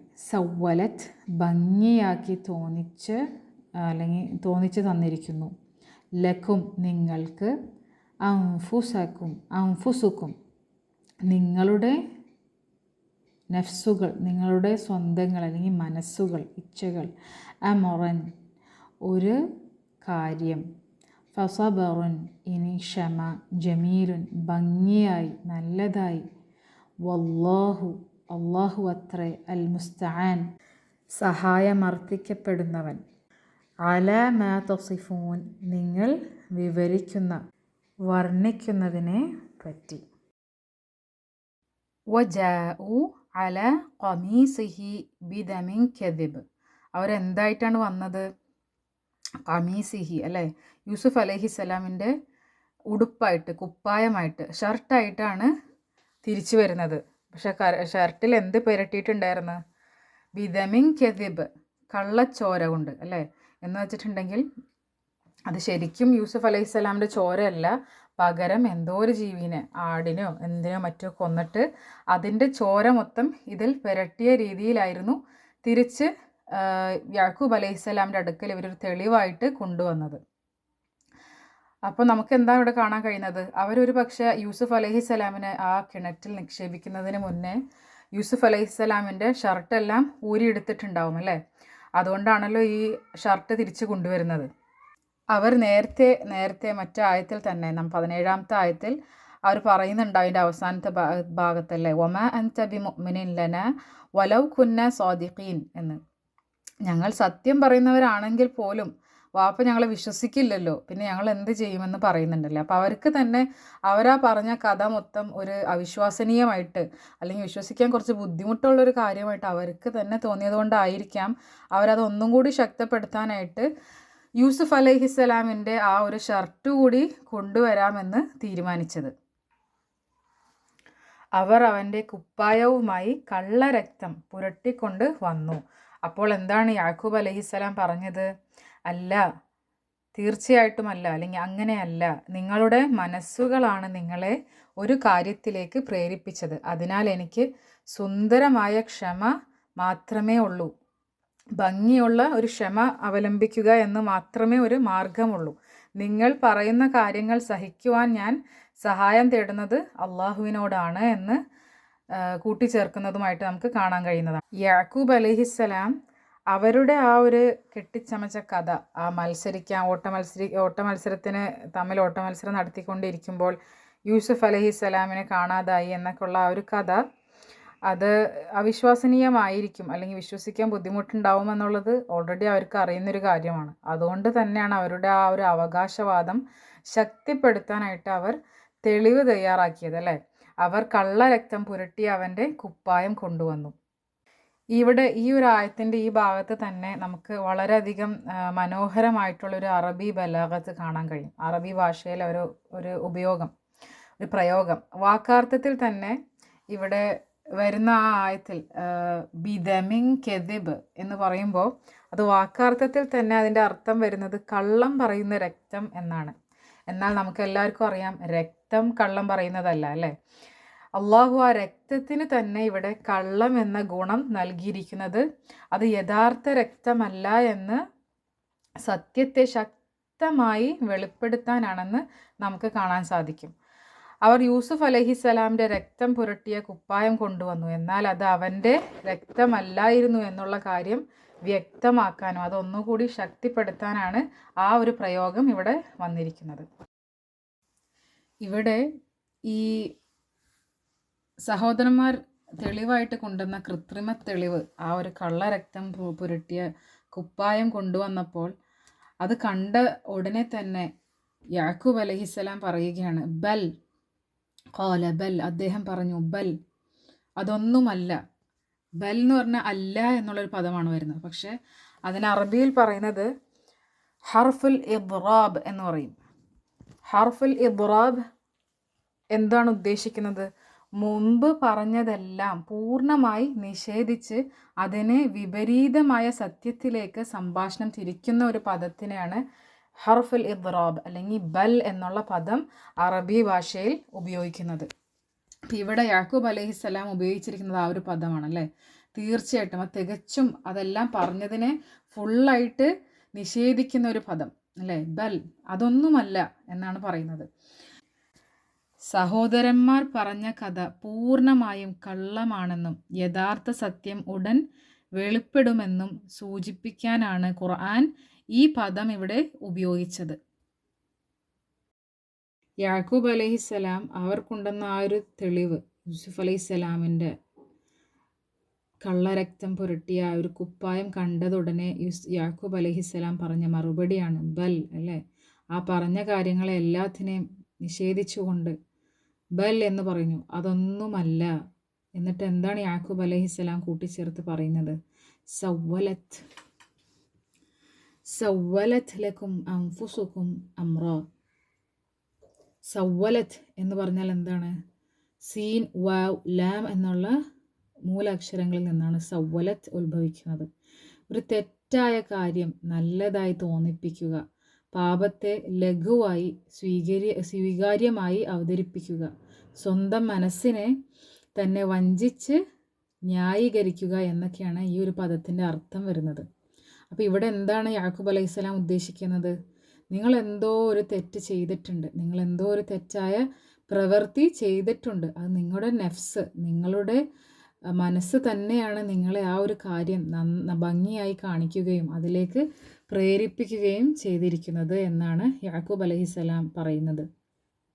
ഇതുപോലെ തന്നെ ഒരു പ്രയോഗം നമുക്ക് സൂറത്ത് മുഹമ്മദിൽ 25-ാമത്തെ ആയത്തിലും കാണാൻ കഴിയും. വസവ്വല ലഹുമു ഷെയ്ത്താൻ, ഷെയ്ത്താൻ അവർക്ക് സുന്ദരമായി തോന്നിപ്പിച്ചു എന്നുകൊണ്ട് പറയുന്നതായിട്ട് നമുക്ക് കാണാൻ കഴിയുന്നതാണ്. അപ്പോൾ സവ്വലത്ത് എന്ന് പറഞ്ഞാൽ നമ്മൾ എന്തെങ്കിലും ഒരു തെറ്റ് ചെയ്യുമ്പോൾ ആ തെറ്റ് അത് കുഴപ്പമില്ല, അതിനൊരു ന്യായീകരണമായിട്ട് നമ്മുടെ മനസ്സ് നമ്മളെ തന്നെ ആശ്വസിപ്പിക്കാൻ വേണ്ടി കാണിക്കുന്ന ആ ഒരു പ്രവൃത്തിയെയാണ്, അല്ലെങ്കിൽ ആ ഒരു ചിന്തയെയാണ് സവ്വലത്ത് എന്ന് പറയുന്നത്. എന്തെങ്കിലും ഒരു തെറ്റിനെ ഭംഗിയാക്കി കാണിക്കുക, അല്ലെങ്കിൽ അതിനെന്തെങ്കിലും ന്യായങ്ങൾ നൽകുക, അത് തെറ്റല്ല എന്ന് നമുക്ക് സ്വയം ഒരു ആശ്വാസം കണ്ടെത്താനായിട്ട്, അതിനൊക്കെ പറയുന്നതാണ് സവ്വലത്ത് എന്ന പദം. അതിനൊരു ഉദാഹരണം പറയുകയാണെങ്കിൽ, നമ്മുടെ നാട്ടിൽ ചിലപ്പോൾ നമ്മുടെ വീടിനോട് ചേർന്ന് അല്ലെങ്കിൽ നമ്മുടെ സ്ഥലത്തിനോട് ചേർന്ന് ചില സ്ഥലങ്ങൾ, മറ്റു ചിലരുടെ സ്ഥലങ്ങൾ കാണാം അല്ലേ. അവർ ചിലപ്പോൾ അത് തിരിഞ്ഞു നോക്കുന്നുണ്ടാവില്ല, അങ്ങനെ ആരോരും നോക്കാതെ ഒറ്റപ്പെട്ട് കിടക്കുന്ന സ്ഥലങ്ങൾ ഉണ്ടാവേക്കാം. അപ്പോൾ ചിലർക്കെങ്കിലും ഉള്ള ഒരു ശീലമാണ് അവരുടെ വീട്ടിൽ വേസ്റ്റ് ഇടാൻ അല്ലെങ്കിൽ വേസ്റ്റ് നിക്ഷേപിക്കാൻ സ്ഥലമില്ലാത്തതിനാൽ അവർ ഈ വേസ്റ്റ് ഈ പറമ്പ് ആരും ഉപയോഗിക്കാണ്ട് കിടക്കുന്ന അവരുടേതല്ലാത്ത ഈ പറമ്പിലേക്ക് എറിഞ്ഞ് കളയലല്ലേ. അപ്പോൾ ഇങ്ങനെയുള്ള ആൾക്കാരോട് നമ്മൾ ചോദിക്കുമ്പോൾ പൊതുവേ പറയുന്നത് എന്താണ്, അല്ലെങ്കിൽ ഈ നമ്മുടെ ഇടയിൽ തന്നെ വരുന്ന ഒരു സങ്കടകരമായ കാര്യമാണതല്ലേ. നമ്മൾ പക്ഷെ നമ്മുടെ നഫ്സിനെ സ്വന്തം തൃപ്തിപ്പെടുത്താൻ വേണ്ടി നമ്മൾ എന്താ പറയുക, അതാരും ഉപയോഗിക്കാണ്ട് കിടക്കുന്ന പറമ്പാണ്, അത് ആർക്കും ഒരു ഉപദ്രവം ഉണ്ടാവുന്നില്ല, കാരണം അത് കാട് കയറി ആരും ഉപയോഗിക്കാതെ ആരും തിരിഞ്ഞു നോക്കാതെ കിടക്കുന്നൊരു സ്ഥലമാണ്. എന്തായാലും എനിക്കാകട്ടെ അത് നിക്ഷേപിക്കാൻ ഒരു സ്ഥലം എൻ്റെ സ്ഥലത്തില്ലതാനും. അപ്പോൾ ആർക്കും ബുദ്ധിമുട്ടാവില്ലെങ്കിൽ ഞാൻ കുറച്ച് വേസ്റ്റ് അങ്ങോട്ട് ഇട്ടുന്നോർത്തിപ്പോൾ എന്താ, എനിക്ക് വേറെ സ്ഥലമില്ലാത്തത് കൊണ്ടല്ലേ. അവരുടെ ആ കാട് കയറി കിടക്കുന്ന സ്ഥലത്തിനെ കുറിച്ച് ഞാനൊന്നും പറയുന്നില്ലല്ലോ. അവിടെ നിന്നുള്ള ഇഴജന്തുക്കൾ എൻ്റെ സ്ഥലത്തേക്കും വന്നേക്കാം, പക്ഷേ ഞാൻ അവരോട് കംപ്ലൈൻ്റ് ഒന്നും ചെയ്യുന്നില്ലല്ലോ. എങ്ങാനും വല്ലപ്പോഴും ഞാൻ എന്തെങ്കിലും വേസ്റ്റ് ഇട്ടുന്നോർത്തിപ്പോൾ എന്താ എന്നുള്ള ആ ഒരു സ്വയം ആശ്വസിപ്പിക്കൽ. നമുക്കറിയാം നമ്മൾ ചെയ്യുന്നത് തെറ്റാണ്, അത് നമ്മുടെ സ്ഥലമല്ല എന്ന്, പക്ഷേ എന്നാലും നമ്മൾ ആ പ്രവൃത്തി ചെയ്യുകയാണല്ലേ. അപ്പോൾ അത്തരം ഉദാഹരണങ്ങൾ, അല്ലെങ്കിൽ ഞാൻ കേട്ട ഒരു പ്രസംഗത്തിൽ ഒരു ഉസ്താദ് ഇങ്ങനെ പറയുന്നതായിരുന്നു, അവർ സ്ഥിരം യാത്ര ചെയ്യുന്ന ഒരു ട്രെയിനിൽ ഒരാളുണ്ട്, അയാൾ സ്ഥിരമായിട്ട് ടിക്കറ്റ് എടുക്കാതെ കയറും. അപ്പോൾ ഒരു നാളിങ്ങനെ അയാളോട് ചോദിച്ചു, എന്താണ് ഇങ്ങനെ എല്ലായ്പ്പോഴും ടിക്കറ്റ് എടുക്കാതെ ഇങ്ങനെ കയറുന്നതെന്ന് ചോദിക്കുമ്പോൾ അയാൾ അതിനൊരു ന്യായമായിട്ട് പറയുന്നത് എന്താണ്, ഗവൺമെൻറ് നമ്മളിൽ നിന്ന് പല രീതിയിൽ അന്യായമായിട്ട് നമ്മളിൽ നിന്ന് പല രീതിയിൽ പൈസ ഈടാക്കുന്നുണ്ട്. അപ്പോൾ ഞാൻ ഈ ടിക്കറ്റ് എടുക്കുന്ന മുഖേന അതിനൊരു മറുപടിയായിട്ട് അല്ലെങ്കിൽ അതിന് കോമ്പൻസേറ്റ് ചെയ്യാനായിട്ടാണ് ഞാൻ ചെയ്യുന്നത്. എന്തായാലും പല രീതിയിൽ നമ്മളിൽ നിന്ന് പൈസ വെട്ടിക്കുന്നില്ലേ, പിന്നെ ഞാനിത് ചെയ്യണതിനിപ്പോൾ എന്താ എന്നുള്ളൊരു ന്യായം. പക്ഷെ അതൊന്നും ഒരിക്കലും ഒരു ന്യായമാകുന്നില്ല അല്ലേ. അയാൾ ചെയ്യുന്ന ആ ഒരു തെറ്റിനെ അയാൾ ന്യായീകരിക്കുന്നതാണ് അവിടെ കാണുന്നത്. അപ്പോൾ അതുപോലത്തെ കാര്യങ്ങളെയാണ് നമ്മളിവിടെ ഈ സവ്വലത്ത് എന്നുള്ള പദം വരുന്നത്. അപ്പോൾ ഇവിടെയും ഈ സഹോദരന്മാർ ചെയ്യുന്ന തെറ്റ് അവർക്ക് അവരുടെ നഫ്സ് ന്യായീകരിപ്പിച്ചു, അല്ലെങ്കിൽ അതൊരു ഭംഗിയായി അതൊരു തെറ്റല്ല എന്നവരെ തോന്നിപ്പിച്ചു എന്നാണ് യാക്കൂബ് അലൈഹിസ്സലാം പറയുന്നത്. യാക്കൂബ് അലൈഹിസ്സലാമയുടെ ഉത്ബോധം ഒരു ഗൂഢാലോചന നടന്നിട്ടുണ്ടെന്ന് അദ്ദേഹത്തെ അറിയിച്ചു. പക്ഷേ മുഴുവൻ സംഭവവും അദ്ദേഹത്തിന് അറിയില്ലായിരുന്നു. അതിനാൽ വിഷയം തുറന്ന നിലയിൽ തന്നെ അദ്ദേഹം വിട്ടു. അള്ളാഹുവിലൂടെ അദ്ദേഹത്തിനുള്ളിൽ ഉറച്ച വിശ്വാസമുണ്ടായിരുന്നു യൂസുഫ് അലൈഹിസ്സലാം മരിച്ചിട്ടില്ല എന്നുള്ള കാര്യത്തിൽ. യൂസുഫ് അലൈഹിസ്സലാം ആദ്യമായി തൻ്റെ സ്വപ്നം പിതാവിനോട് പറഞ്ഞപ്പോൾ സഹോദരന്മാരോട് അത് പറയരുതെന്ന് യാക്കൂബ് അലൈഹിസ്സലാം മുന്നറിയിപ്പ് നൽകിയിരുന്നു. അവർ ഗൂഢാലോചന നടത്തിയേക്കാമെന്നുള്ള ഒരു ഭയം അല്ലെങ്കിൽ ഒരു മുൻകരുതൽ അദ്ദേഹത്തിനുണ്ടായിരുന്നു. ദുഃഖകരമായി അദ്ദേഹം ഭയപ്പെട്ടത് തന്നെ സംഭവിച്ചു. സഹോദരന്മാർ ഒരു പദ്ധതി തയ്യാറാക്കിയിട്ടുണ്ടെന്ന് യാക്കൂബ് അലൈഹിസ്സലാം മനസ്സിലാക്കി. എന്നിരുന്നാലും അവർ ചെയ്ത തെറ്റ് തിരുത്താൻ അവരുടെ മനസ്സാക്ഷിയെ ഉണർത്താൻ അദ്ദേഹം ശ്രമിച്ചു. അതിനാലാണ് അദ്ദേഹം നേരിട്ട് നിങ്ങൾ തെറ്റ് ചെയ്തു എന്ന് പറയാതെ നിങ്ങളുടെ ആത്മാക്കൾ അല്ലെങ്കിൽ നിങ്ങളുടെ നഫ്സ്, നിങ്ങളുടെ മനസ്സ് അല്ലെങ്കിൽ നിങ്ങളുടെ ഇച്ഛ നിങ്ങളെ പ്രലോഭിച്ചിരിക്കണം എന്ന് പറഞ്ഞത്. ഇത് ഒരു വിധത്തിലുള്ള മാനസിക വിശകലനമായിരുന്നു. എങ്ങനെ നല്ല മനസ്സോടെ നിങ്ങൾക്ക് ഇത് ചെയ്യാൻ സാധിച്ചു എന്നൊരു പരോക്ഷമായ ഒരു ചോദ്യമായിരുന്നു അവിടെ യാക്കൂബ് അലൈഹിസ്സലാം ഉദ്ദേശിച്ചത്. പ്രവൃത്തിയെ നേരിട്ട് കുറ്റപ്പെടുത്തുന്നതിന് പകരം അതിന് പിന്നിലുള്ള ഉദ്ദേശത്തെയും മനോഭാവത്തെയും അദ്ദേഹം വിമർശിക്കുന്നതായിട്ട് നമുക്ക് ഇതിലൂടെ കാണാൻ സാധിക്കും. അങ്ങനെ ഈ ഒരു ഗൂഢാലോചന ശൈത്താൻ്റെ പ്രേരണയാൽ ഉണ്ടായതാണെന്ന് അദ്ദേഹം പരോക്ഷമായി സൂചിപ്പിക്കുന്നതും നമുക്ക് മനസ്സിലാക്കാൻ സാധിക്കുന്നു.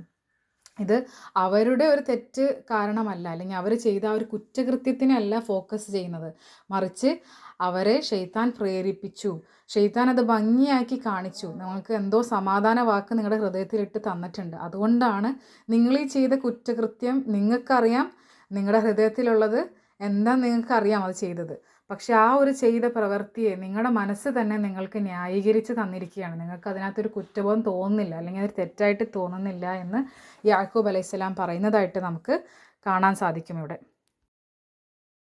നമ്മൾ ഈ ആയത്തിലൂടെ എന്താണ് മനസ്സിലാക്കുന്നത്? ഈ സഹോദരന്മാർ അവരുടെ ആ ഒരു കഥ അതിനൊന്നും കൂടി ഒരു ഉറപ്പ് വരുത്താൻ, അല്ലെങ്കിൽ അതൊരു ശക്തിപ്പെടുത്താനായിട്ട് കൊണ്ടുവരുന്ന തെളിവായിട്ടുള്ള ഈ കുപ്പായം, യൂസുഫ് അലൈഹിസ്സലാമിൻ്റെ രക്തം പുരണ്ട കുപ്പായം, അതൊരു കൃത്രിമ തെളിവാണ് അല്ലേ. പക്ഷെ ആ കുറ്റവാളിയുടെ അല്ലെങ്കിൽ അവരുടെ ആ സഹോദരന്മാരുടെ പിഴവാണ് അതിലൂടെ നമുക്ക് കാണാൻ സാധിക്കുന്നത്. അപ്പം ഇതിൽ നിന്ന് നമുക്ക് എന്താ മനസ്സിലാവുന്നത്?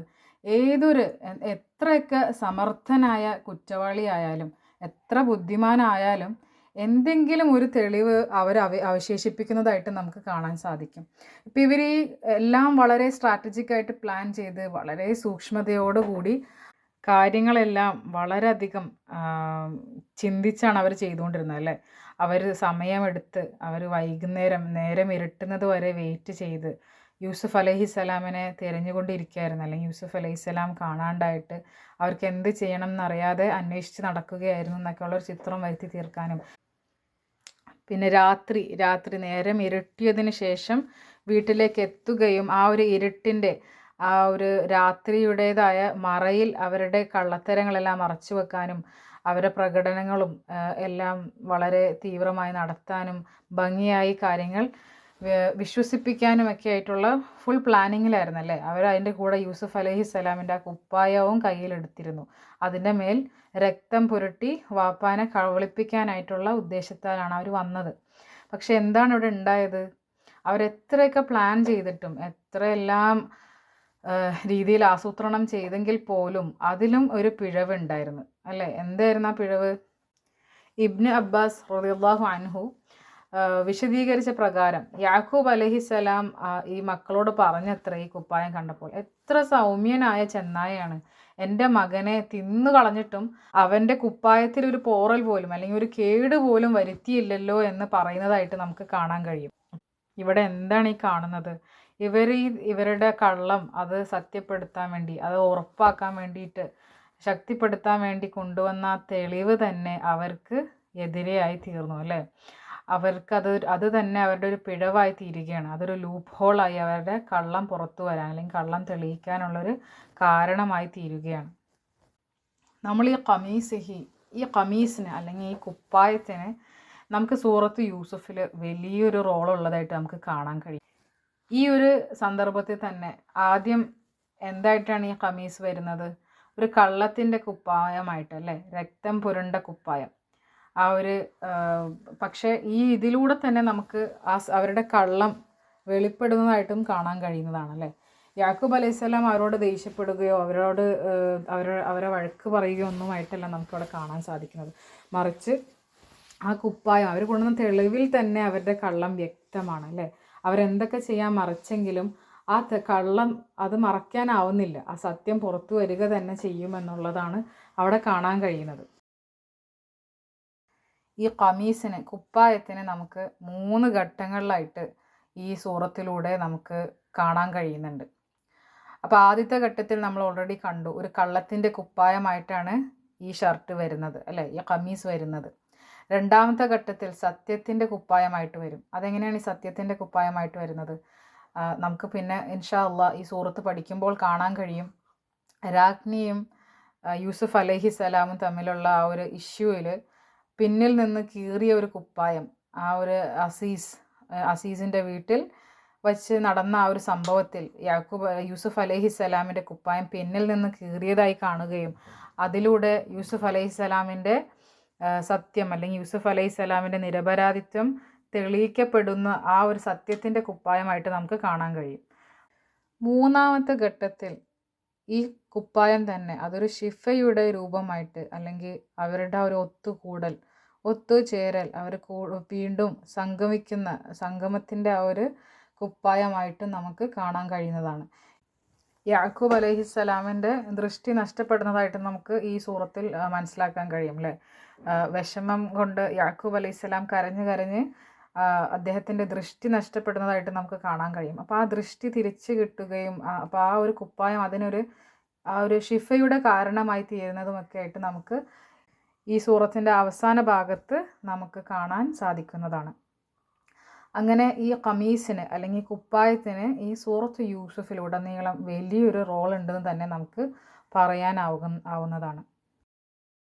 യാക്കൂബ് അലൈഹിസ്സലാം ഇതെല്ലാം മനസ്സിലാക്കിയിട്ടുണ്ടെങ്കിൽ പോലും അല്ലേ, വളരെയധികം സ്നേഹിച്ച, ഒരുപാട് ഇഷ്ടമുള്ള, ഏറ്റവും പ്രിയപ്പെട്ട ഒരു മകൻ, അത് ഒരു പ്രത്യേകതരം അനുഗ്രഹമുണ്ടെന്ന് തിരിച്ചറിഞ്ഞ ആ ഒരു മകൻ വളരെ സൂക്ഷ്മതയോട് കൊണ്ട് നടന്ന യൂസുഫ് അലൈഹിസ്സലാമിനെ ഇഷ്ടമില്ലെങ്കിൽ പോലും അവരുടെ പ്രേരണ മുഖേന അവരുടെ കൂട്ടത്തിൽ വിട്ടയക്കുകയും അവരെ വിശ്വസിപ്പിച്ച് ഏൽപ്പിക്കുകയും ചെയ്തിട്ട് അവർ ആ പറഞ്ഞ ഭയം തന്നെ ഒരു കാരണമാക്കി തീർത്ത് തിരിച്ചു വന്ന് ഈ കളവെല്ലാം പറയുകയും യാക്കൂബ് അലൈഹിസ്സലാമിനെ, നബിയായ യാക്കൂബ് അലൈഹിസ്സലാമിനെ, അവരുടെ പിതാവിനെ വഞ്ചിക്കാനും കബളിപ്പിക്കാനുള്ള ശ്രമമെല്ലാം തിരിച്ചറിഞ്ഞിട്ടും ആ തെളിവിലെ കള്ളമെല്ലാം വ്യക്തമായിട്ട് പോലും അവരെ കുറ്റപ്പെടുത്താതെ, അല്ലെങ്കിൽ അവരുടെ ആ തെറ്റിനെ കുറ്റപ്പെടുത്താതെ, അവരുടെ മനസ്സിനെ, അല്ലെങ്കിൽ അവർക്ക് ആ തോന്നിച്ച ശൈത്താനിൽ നിന്നുള്ള പ്രേരണയാണെന്ന് പറയുകയും അവരുടെ ആ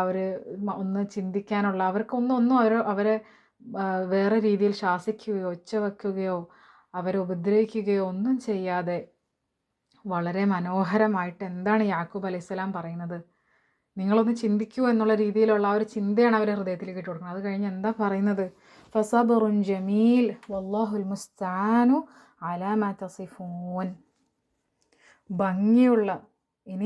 ഭംഗിയായ ഒരു ക്ഷമ അവലംബിക്കുക എന്നുള്ളത് മാത്രമേ എനിക്ക് മാർഗമുള്ളൂ എന്ന് സ്വയം പറയുകയും വല്ലാഹുൽ മുസ്തആനു അലാ മാ തസിഫൂൻ, അവരെന്താണോ വിവരിക്കുന്നത് അല്ലെങ്കിൽ അവർ വർണ്ണിക്കുന്ന ആ സാഹചര്യം, ആ ഒരു കാര്യത്തെക്കുറിച്ച് അതിനെതിരെ സഹായം തേടാനായിട്ട് അള്ളാഹു മാത്രമാണ് എനിക്കുള്ളത് എന്ന് സ്വയം പറയുന്നതുമായിട്ടുള്ള ഒരു വാപ്പയിനെയാണ് നമുക്കിവിടെ കാണാൻ കഴിയുന്നത് അല്ലേ. ഒരു മകനെ നഷ്ടപ്പെടുന്ന ഒരു അവസ്ഥ, നമുക്ക് മക്കൾ നഷ്ടപ്പെടുന്ന ഒരു അവസ്ഥ, ആ ഒരു പരീക്ഷണം ഏറ്റവും ഒരു ഉന്നതമായ ക്ഷമയെ തന്നെ ആവശ്യപ്പെടുന്ന ഒന്നാണ് അല്ലേ. നമുക്ക് ആർക്കും അത് ചിന്തിക്കാൻ പോലും കഴിയാത്തൊരു സംഭവമാണ്. നമുക്ക് ആർക്കും അങ്ങനത്തെ ഒരു അവസ്ഥ വരാതിരിക്കട്ടെ. അപ്പോൾ യാക്കൂബ് അലൈഹിസ്സലാം എത്രത്തോളം വേദനിച്ചിട്ടുണ്ടാവും ആ ഒരു സന്ദർഭത്തിൽ. സ്വന്തം മക്കളാൽ തന്നെയാണ് വഞ്ചിക്കപ്പെടുന്നത് അല്ലേ, സ്വന്തം മക്കൾ തന്നെയാണ് ഈ കുറ്റകൃത്യം ചെയ്തിരിക്കുന്നത്. അപ്പോൾ അവർക്ക് യാക്കൂബ് അലൈഹിസ്സലാമിന് പൂർണ്ണ ബോധ്യമുണ്ട് യൂസുഫ് അലൈഹിസ്സലാം മരിച്ചിട്ടില്ല എന്നും, ഇവർ പറയുന്നതെല്ലാം കെട്ടിച്ചമച്ച ഒരു കഥയാണെന്നും, ഇവരെന്തോ വലിയൊരു കുറ്റകൃത്യം ചെയ്തിട്ടുണ്ട് എന്നുള്ളതും തെളിഞ്ഞിട്ട് പോലും യാക്കൂബ് അലൈഹിസ്സലാം എന്താണ് പറയുന്നത്, ഞാൻ ക്ഷമിക്കാൻ പോവാണല്ലേ, ഈ ഒരു കാര്യത്തിൽ ഞാൻ ക്ഷമ അവലംബിക്കാൻ പോവാണ്. വളരെ ഭംഗിയായിട്ടുള്ള ഫസബറുൻ ജമീൽ എന്നാണ് അള്ളാഹു സുബ്ഹാനഹു വ തആല യാക്കൂബ് അലൈഹിസ്സലാമിൻ്റെ സബറിനെ വിശേഷിപ്പിക്കുന്നത്. ഒരുപാട് വേദനയേറിയ ഒരു അവസ്ഥയിലല്ലേ, ആ ഒരു വേദനയിൽ മുങ്ങിയ യാക്കൂബ് അലൈഹിസ്സലാം മുഖം തിരിച്ചുകൊണ്ട് എന്താ പറയുന്നത്, എനിക്ക് സുന്ദരമായ ഭംഗിയായ ക്ഷമ മാത്രമേ ഇനിയുള്ളൂ എന്ന് പറയുന്നതായിട്ട് നമുക്ക് കാണാൻ കഴിയും. ക്ഷമ എന്ന് പറഞ്ഞാൽ എന്താണ്, നമുക്ക് വേദന അത്യന്തം കടുപ്പമുള്ളതാവുമ്പോൾ പോലും നമ്മൾ സ്വയം ആ ഒരു നിയന്ത്രണം കൈക്കൊള്ളുന്നതിനെയാണ് ക്ഷമ എന്ന് പറയുന്നത്. അത്രയും ബുദ്ധിമുട്ടുള്ളതാകുന്നത് ഇതുകൊണ്ട് തന്നെയാണല്ലേ. നമ്മെ എന്തെങ്കിലും ചെയ്യാൻ അതിശക്തമായി പ്രേരിപ്പിക്കുന്ന നിമിഷങ്ങളിൽ പോലും നമ്മൾ സ്വയം നിയന്ത്രിക്കണം. നമ്മുടെ ആ രക്തസമ്മർദ്ദം ഉയരും, നിലവിളിക്കാനും കരയാനും തോന്നും. എന്നിരുന്നാലും ദുഃഖത്തിനിടയിലും നമ്മൾ മാന്യതയും നമ്മുടെ ആ ഗൗരവവും നമ്മുടെ ആ തഖ്വയും ഈമാനും കാത്തു സൂക്ഷിക്കുന്നതിലാണ് ക്ഷമ. അതുകൊണ്ട് തന്നെ യാക്കൂബ് അലൈഹിസ്സലാമിന് ഇവിടെ നഷ്ടപ്പെട്ടത് യാക്കൂബ് അലൈഹിസ്സലാമിൻ്റെ പ്രിയപുത്രനായ യൂസുഫ് അലൈഹിസ്സലാമാണല്ലേ. എന്നാൽ പോലും അള്ളാഹുവിനോട് ചോദിച്ചില്ല, റബ്ബേ ഞാൻ എല്ലാം ചെയ്തല്ലോ, ഞാൻ എല്ലാ നടപടികളും എടുത്തല്ലോ, എന്നാലും എന്തിനാണ് എൻ്റെ മകനെ എന്നിൽ നിന്ന് എടുത്തേ എന്നല്ല യാക്കൂബ് അലൈഹിസ്സലാം ഇവിടെ പറയുന്നത് അല്ലേ. ആരെയും പഴിചാരുന്നില്ല. പക്ഷെ എന്താണ് പറയുന്നത്? സ്വയം നിയന്ത്രിക്കുകയാണ് ചെയ്യുന്നത്. അള്ളാഹുവിൽ തവക്കൽ ചെയ്തിട്ടാണ് നിയന്ത്രിക്കുന്നത് അല്ലേ. അള്ളാഹു തന്നെ സൂറത്തു ത്വലാഖിൽ പറയുന്നുണ്ട്, വമൻ യതവക്കൽ അലല്ലാഹി ഫഹുവ ഹസ്ബു. ആരെങ്കിലും അള്ളാഹുവിൽ ഭരമേൽപ്പിക്കുന്ന പക്ഷം അവന് അള്ളാഹു തന്നെ മതിയാകുന്നതാണ് എന്ന്. അപ്പോൾ അള്ളാഹു നമുക്ക് പൂർണ്ണ രീതിയിൽ തൃപ്തിപ്പെടുത്തും. നമ്മളെ എല്ലാ കാര്യങ്ങളും അള്ളാഹു നിയന്ത്രിക്കും, നമ്മൾ അള്ളാഹു സംരക്ഷിക്കുമെന്നാണ് അതിലൂടെ പറയുന്നത്. എല്ലാ കാര്യങ്ങളും അള്ളാഹു ഭംഗിയായിട്ട് തന്നെ നടപ്പിലാക്കുമെന്ന് നമുക്ക് ഉറപ്പ് നൽകുകയാണല്ലേ. നമ്മൾ അള്ളാഹുവിൽ ഭരമേൽപ്പിക്കുന്ന പക്ഷം അള്ളാഹു നമ്മുടെ എല്ലാ കാര്യങ്ങളും വളരെ ഭംഗിയായിട്ട് തന്നെ പൂർത്തീകരിക്കുമെന്നുള്ള ഉറപ്പാണ് നമുക്ക് അതിലൂടെ നൽകുന്നത്. അത് തന്നെയാണ് ഇവിടെയും നമ്മൾ കാണാൻ സാധിക്കുന്നത്. നമ്മളൊന്ന് ആലോചിച്ച് നോക്കിയേ, നമ്മൾ എത്ര പേർക്ക് ഇതുപോലെ പ്രതികരിക്കാൻ കഴിയുമല്ലേ. യാക്കൂബ് അലൈഹിസ്സലാം എത്ര ഭംഗിയുള്ള പാഠമാണ് നമുക്കിതിലൂടെ നൽകുന്നത്. ഫസബുറൻ ജമീൽ എന്നാണ് അള്ളാഹു സുബ്ഹാനഹു വ തആല യാക്കൂബ് അലൈഹിസ്സലാമിൻ്റെ ആ ക്ഷമയെ വിശേഷിപ്പിക്കുന്നതല്ലേ. ഭംഗിയുള്ള ക്ഷമ. എന്താണ് ഈ ഭംഗിയുള്ള ക്ഷമ? നമ്മളെ ഏറ്റവും അധികം വേദനിപ്പിക്കുന്ന ഒരവസ്ഥയിൽ പോലും നമ്മൾക്ക് ചിന്തിക്കാൻ പോലും ആവില്ല അല്ലേ. ഈ ഒരു അവസ്ഥയിൽ എന്താണ് ഇവിടെ ഉണ്ടാകുന്നത്? ആ ഒരു മകനെ നഷ്ടപ്പെട്ടിരിക്കുന്ന അവസ്ഥ വളരെ വലിയൊരു കലാമിറ്റിയാണ് അവിടെ സംഭവിച്ചിരിക്കുന്നതല്ലേ. വളരെ വലിയൊരു ഫിത്ന, വലിയൊരു പരീക്ഷണമാണത്. അപ്പോൾ ആ ഒരു അവസ്ഥയിൽ പോലും ആരെയും പിഴയ്ക്കാതെ, അവരുടെ മറ്റു മക്കളെ ഒന്നും പറഞ്ഞില്ല, അള്ളാഹുവിൻ്റെ വിധിയെ പിഴച്ചില്ല. പക്ഷേ എന്താണ് പറയുന്നത്? എനിക്ക് സംഭവിച്ചത് എന്താണോ അതിൽ ഞാൻ ക്ഷമ കൈക്കൊള്ളാൻ പോവുകയാണ്. എന്നാൽ വിഷമമില്ല എന്നല്ല അതിൻ്റെ അർത്ഥം. നമ്മുടെ കണ്ണുനീർ കരയുന്നുണ്ട്. യാക്കൂബ് അലൈഹിസ്സലാം കരഞ്ഞ് കരഞ്ഞ് കണ്ണുനീർ ഇങ്ങനെ ഒഴുകിക്കൊണ്ടേയിരുന്നു. അത് എത്രയോ കൊല്ലത്തോളം അത് അത്രയും കരഞ്ഞ് കരഞ്ഞ് കാഴ്ച തന്നെ നഷ്ടപ്പെടുന്ന ഒരവസ്ഥയിലേക്ക് എത്തുന്നതായിട്ടൊക്കെ നമുക്ക് കാണാൻ കഴിയും. അതുകൊണ്ട് കരച്ചിൽ അല്ലെങ്കിൽ നമ്മുടെ ആ ഒരു വിഷമം പ്രകടിപ്പിക്കണം. ആ കരച്ചിൽ അത് അലറിക്കൊണ്ടല്ല, പക്ഷെ നമ്മുടേതായ രീതിയിൽ കരച്ചിൽ വരിക എന്നുള്ളത് അള്ളാഹുവിൽ നിന്നുള്ള കരുണ മാത്രമാണ്. അതൊരിക്കലും ഒരു കുറവോ അല്ലെങ്കിൽ ഈമാനിൻ്റെ കുറവോ തഖ്വയുടെ കുറവോ കൊണ്ടല്ല, പക്ഷേ അത് അള്ളാഹുവിൽ നിന്നുള്ള കരുണയാണെന്ന് കൂടി നമുക്ക് മനസ്സിലാക്കാൻ സാധിക്കുന്നതാണ്. അപ്പോൾ അതിലൂടെ തന്നെ അറിയുന്ന വേറൊരു കാര്യം, നമ്മൾ വേറൊരാളോട് നമ്മൾ ആ ക്ഷമിച്ചിരിക്കുന്ന ആ ഒരു സമയമുണ്ടല്ലോ, ആ ഒരു ഘട്ടം, അപ്പോൾ അള്ളാഹുവിൻ്റെ വിധിയിൽ തൃപ്തിപ്പെടുക, അതിലെങ്ങനെയെങ്കിലും അള്ളാഹുവിനോട് തന്നെ സഹായം നേടിക്കൊണ്ട് നമ്മൾ ക്ഷമിക്കുക, നമ്മൾ സ്വയം നിയന്ത്രിക്കുക, നമ്മൾ അള്ളാഹുവിന് ഇഷ്ടപ്പെടാത്ത വാക്കുകൾ പറയാതെ നമ്മുടെ സ്വയം നിയന്ത്രിക്കൽ, അതിനെയാണ് നമ്മൾ ഫസബറുൻ ജമീൽ എന്ന് പറയുക. നമ്മൾ ഒരുപാട് നാൾ അനുഭവിച്ച് കാത്തിരിക്കുക എന്നുള്ളതിൽ മാത്രമല്ല, പക്ഷെ എങ്ങനെ നമ്മൾ കാത്തിരുന്നു എന്നത് വളരെ ഇമ്പോർട്ടൻ്റ് ആയിട്ടുള്ളൊരു ഫാക്ടറാണ്. നമ്മളെങ്ങനെ ആ ഒരു സമയത്ത് നമ്മുടെ ആ ഒരു അവസ്ഥയെ എങ്ങനെ പറഞ്ഞുകൊണ്ടിരിക്കുകയാണ്, എനിക്കിങ്ങനത്തെ അവസ്ഥ വന്നല്ലോ, അല്ലെങ്കിൽ ആ ഒരു അവസ്ഥയിൽ നമ്മൾ വളരെയധികം ഡിസ്കണ്ടൻ്റ് ആയിട്ട് കാണിച്ചുകൊണ്ടിരിക്കുക, നമുക്ക് ഒട്ടും ഒരു തൃപ്തിയല്ല, ഇതിങ്ങനെ വന്നല്ലോ എന്നിങ്ങനെ അതിനെക്കുറിച്ച് തന്നെ കുറ്റപ്പെടുത്തിയും അതിൻ്റെ കുറ്റങ്ങളും കുറവുകളും ഇങ്ങനെ പറഞ്ഞുകൊണ്ടിരുന്ന് ക്ഷമിക്കുന്നത് ആ ഒരു ക്ഷമയല്ല. അതിനൊരിക്കലും ക്ഷമ എന്ന് പറയാൻ സാധിക്കുകയില്ല. നമ്മൾ ആ കാത്തിരിപ്പിൻ്റെ കാലഘട്ടം അത് തീർച്ചയായിട്ടും വളരെ ബുദ്ധിമുട്ടുള്ളൊരു കാലഘട്ടം തന്നെയാണ്. പക്ഷേ നമുക്ക് സംഭവിച്ചതിൽ നമ്മൾ ഒരിക്കലും അതിനെ കംപ്ലൈൻറ്റ് ചെയ്യരുത്. ആൾക്കാർക്കിടയിൽ അള്ളാഹുവിനോടല്ലാതെ വേറെ ആരോടും അതിനെക്കുറിച്ച് കംപ്ലൈൻറ്റ് ചെയ്യുക, അതിനെക്കുറിച്ച് സംസാരിച്ച് അതിൻ്റെ കുറവുകളും ബുദ്ധിമുട്ടുകളും പറഞ്ഞുകൊണ്ടിരിക്കാതെ അതിൽ ക്ഷമ കൈക്കൊള്ളുക, അതാണ് സബറുൻ ജമീൽ എന്ന് പറയുന്ന ക്ഷമ. ഈ സൂറത്തിൻ്റെ തന്നെ 86-ാമത്തെ ആയത്തിൽ നമുക്ക് കാണാൻ സാധിക്കുന്നൊരു കാര്യമുണ്ട്. യാക്കൂബ് അലൈഹിസ്സലാം തന്നെ പറയുന്നത്, ഖാല ഇന്നമാ അഷ്കൂ ബത്തി വഹുസുനി ഇലല്ലാഹ് വഅഅലമു മിനല്ലാഹി മാ ലാ തഅലമൂൻ. യാക്കൂബ് അലൈഹിസ്സലാം എന്താണ് പറയുന്നത്? എൻ്റെ വേവലാതിയും എൻ്റെ വിഷമവുമെല്ലാം ഞാൻ അള്ളാഹുവിലേക്ക് മാത്രമാണ് പരാതിപ്പെടുന്നത്. നിങ്ങൾക്ക് അറിഞ്ഞുകൂടാത്ത ചിലതൊക്കെ അള്ളാഹുവിങ്കിൽ നിന്ന് എനിക്ക് അറിയുകയും ചെയ്യും. അപ്പോൾ ഈ കാര്യത്തിൽ എന്താണ് യാക്കൂബ് അലൈഹിസ്സലാം പറയുന്നത്? ഞാൻ നിങ്ങളോട് ആരോടും പരാതി പറയുന്നില്ല, ഞാൻ മറ്റൊരാളോടും എൻ്റെ വിഷമത്തെക്കുറിച്ചോ എൻ്റെ വേവലാതിയെക്കുറിച്ചോ ഞാൻ പരാതിപ്പെടുന്നില്ല, അള്ളാഹുവിനോടല്ലാതെ. അപ്പോൾ അതാണ് ഫസബറുൻ ജമീൽ.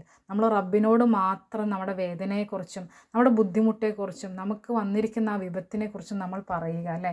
നമ്മൾ അതിനെക്കുറിച്ച് പറഞ്ഞ് കരയേണ്ടതും തേടേണ്ടതുമൊക്കെ അള്ളാഹുവിനോട് മാത്രമാണ്. കാരണം നമ്മൾ ബാക്കി ആരോട് പറഞ്ഞാലും അവർക്ക് അതിൻ്റെ എല്ലാത്തിൻ്റെയും സത്യാവസ്ഥ മനസ്സിലാക്കാൻ സാധിക്കില്ല അല്ലേ? അവർക്കൊന്നും അറിയില്ല, ഗൈബിലുള്ള കാര്യങ്ങൾ അവർക്കും അറിയില്ല നമ്മളെ പോലെ തന്നെ. അപ്പോൾ തീർച്ചയായിട്ടും ആ ഒരു സിറ്റുവേഷൻ്റെ എല്ലാ രീതിയിലും സത്യാവസ്ഥ മനസ്സിലാക്കുന്നവൻ നമ്മുടെ റബ്ബാണ്, നമ്മളെ സഹായിക്കാൻ കഴിവുള്ളവനും നമ്മുടെ റബ്ബാണ്. അപ്പോൾ അള്ളാഹുവിലേക്ക് മാത്രം തിരിഞ്ഞുകൊണ്ട് അള്ളാഹുവിനോട് മാത്രം പരാതിപ്പെടാനുള്ള ആ ഒരു മനസ്സ്, സ്വയം നിയന്ത്രിക്കാനുള്ള ആ ഒരു മനസ്സ്, അതാണ് ഫസബറുൻ ജമീൽ. പിന്നെ എന്താണ് ഇവിടെ കാണാൻ കഴിയുന്നത്? മക്കൾ ഇത്ര വലിയ തെറ്റ് ചെയ്തിട്ട് പോലും മക്കളോട് പുറത്തു കൊടുക്കുന്ന ഒരു വാപ്പേനാണ് ഇവിടെ കാണുന്നത് അല്ലേ? അവിടെ ഒച്ച വെക്കുകയോ മക്കളോട് ദേഷ്യപ്പെടുകയോ എന്ത് വേണമെങ്കിലും ചെയ്യാമായിരുന്നല്ലേ? കാരണം എത്ര വലിയ കുറ്റകൃത്യമാണ് അവർ ചെയ്യുന്നത്. എന്നിട്ട് ഒരു കൂസലും ഇല്ലാതെ വന്ന് വാപ്പേനെ കവളിപ്പിക്കുകയാണ് അവർ ചെയ്യുന്നത്. ഇതെല്ലാം തിരിച്ചറിഞ്ഞിട്ട് പോലും ഇതിൻ്റെ സത്യം എന്താണെന്ന് അറിയാം യാക്കൂബ് അലൈഹിസ്സലാമിന്. എന്നിട്ട് പോലും യാക്കൂബ് അലൈഹിസ്സലാം സ്വയം നിയന്ത്രിക്കുകയാണല്ലേ. ഞാൻ ഫസബറുൻ ജമീൽ കൈകൊള്ളും എന്നാണ് യാക്കൂബ് അലൈഹിസ്സലാം പറയുന്നത്. നമ്മുടെ അവസ്ഥ അങ്ങനെ ആയിരിക്കുമോ? നമ്മൾ എന്തെങ്കിലും സൂക്ഷിച്ചു കൊണ്ട് നടക്കുന്ന ഒരു സാധനം നമ്മൾ മക്കളോട് അത് എടുക്കരുത്, നിങ്ങൾ എടുത്തറിഞ്ഞാൽ അത് പൊട്ടിപ്പോവും, അല്ലെങ്കിൽ നിങ്ങളെ തുടരുത്, എനിക്കിഷ്ടമല്ല നിങ്ങളത് തൊടുന്നത്, അത് നിങ്ങൾ വേറൊന്നും ആയിട്ടല്ല, നിങ്ങൾക്കത് ഉപയോഗിക്കാൻ അറിയില്ല, ചിലപ്പോൾ അതിനെന്തെങ്കിലും പോറൽ പറ്റിയേക്കാം, അത് വീണ് പൊട്ടിയേക്കാം, അല്ലെങ്കിൽ അത്രയും നമ്മൾ കാത്തുകൊണ്ട് സൂക്ഷിച്ചു വെക്കുന്ന ഒരു വിലപിടിപ്പുള്ള സാധനമല്ല, നമുക്ക് ഏറെ പ്രിയപ്പെട്ട ഒരു വസ്തു, അത് നമ്മൾ മക്കളോട് എടുക്കരുത് എന്ന് പറഞ്ഞിട്ട് പിന്നെ അവരിങ്ങനെ ചോദിച്ചുകൊണ്ടേ ഇരുന്നപ്പോൾ അന്ന് അവരൊരു പ്രാവശ്യം അത് ഉപയോഗിച്ചോട്ടെ അല്ലെങ്കിൽ അത് എടുത്തോട്ടെ എന്ന് ഓർത്ത് നമ്മളത് കൊടുക്കുന്നു. അവരത് തിരിച്ച് പൊട്ടിച്ചുകൊണ്ടോ അല്ലെങ്കിൽ അത് കളഞ്ഞുകൊണ്ടോ അതിൽ പോറലേൽപ്പിച്ചുകൊണ്ടോ ഒക്കെ വന്നു കഴിഞ്ഞാൽ നമ്മൾ എന്തായിരിക്കും, എങ്ങനെയായിരിക്കും അതിനോട് പ്രതികരിക്കുക അല്ലേ? അപ്പോൾ ഒന്ന് ആലോചിച്ച് നോക്കുക. നമുക്കത് ആ ഒരു സെൽഫ് കൺട്രോൾ, ഇതുപോലത്തെ ബ്യൂട്ടിഫുൾ ആയിട്ടുള്ള സെൽഫ് കൺട്രോൾ നമുക്ക് അവിടെ ലഭിക്കുമോ എന്നുകൂടി നമ്മൾ ചിന്തിക്കേണ്ടതുണ്ട് അല്ലേ? അപ്പോൾ ഒരു പാരൻറ്റിങ് ടിപ്പിൻ്റെ വേറൊരു ടിപ്പാണ് യാക്കൂബ് അലൈഹിസ്സലാം ഇവിടെ കാണിക്കുന്നത് അല്ലേ?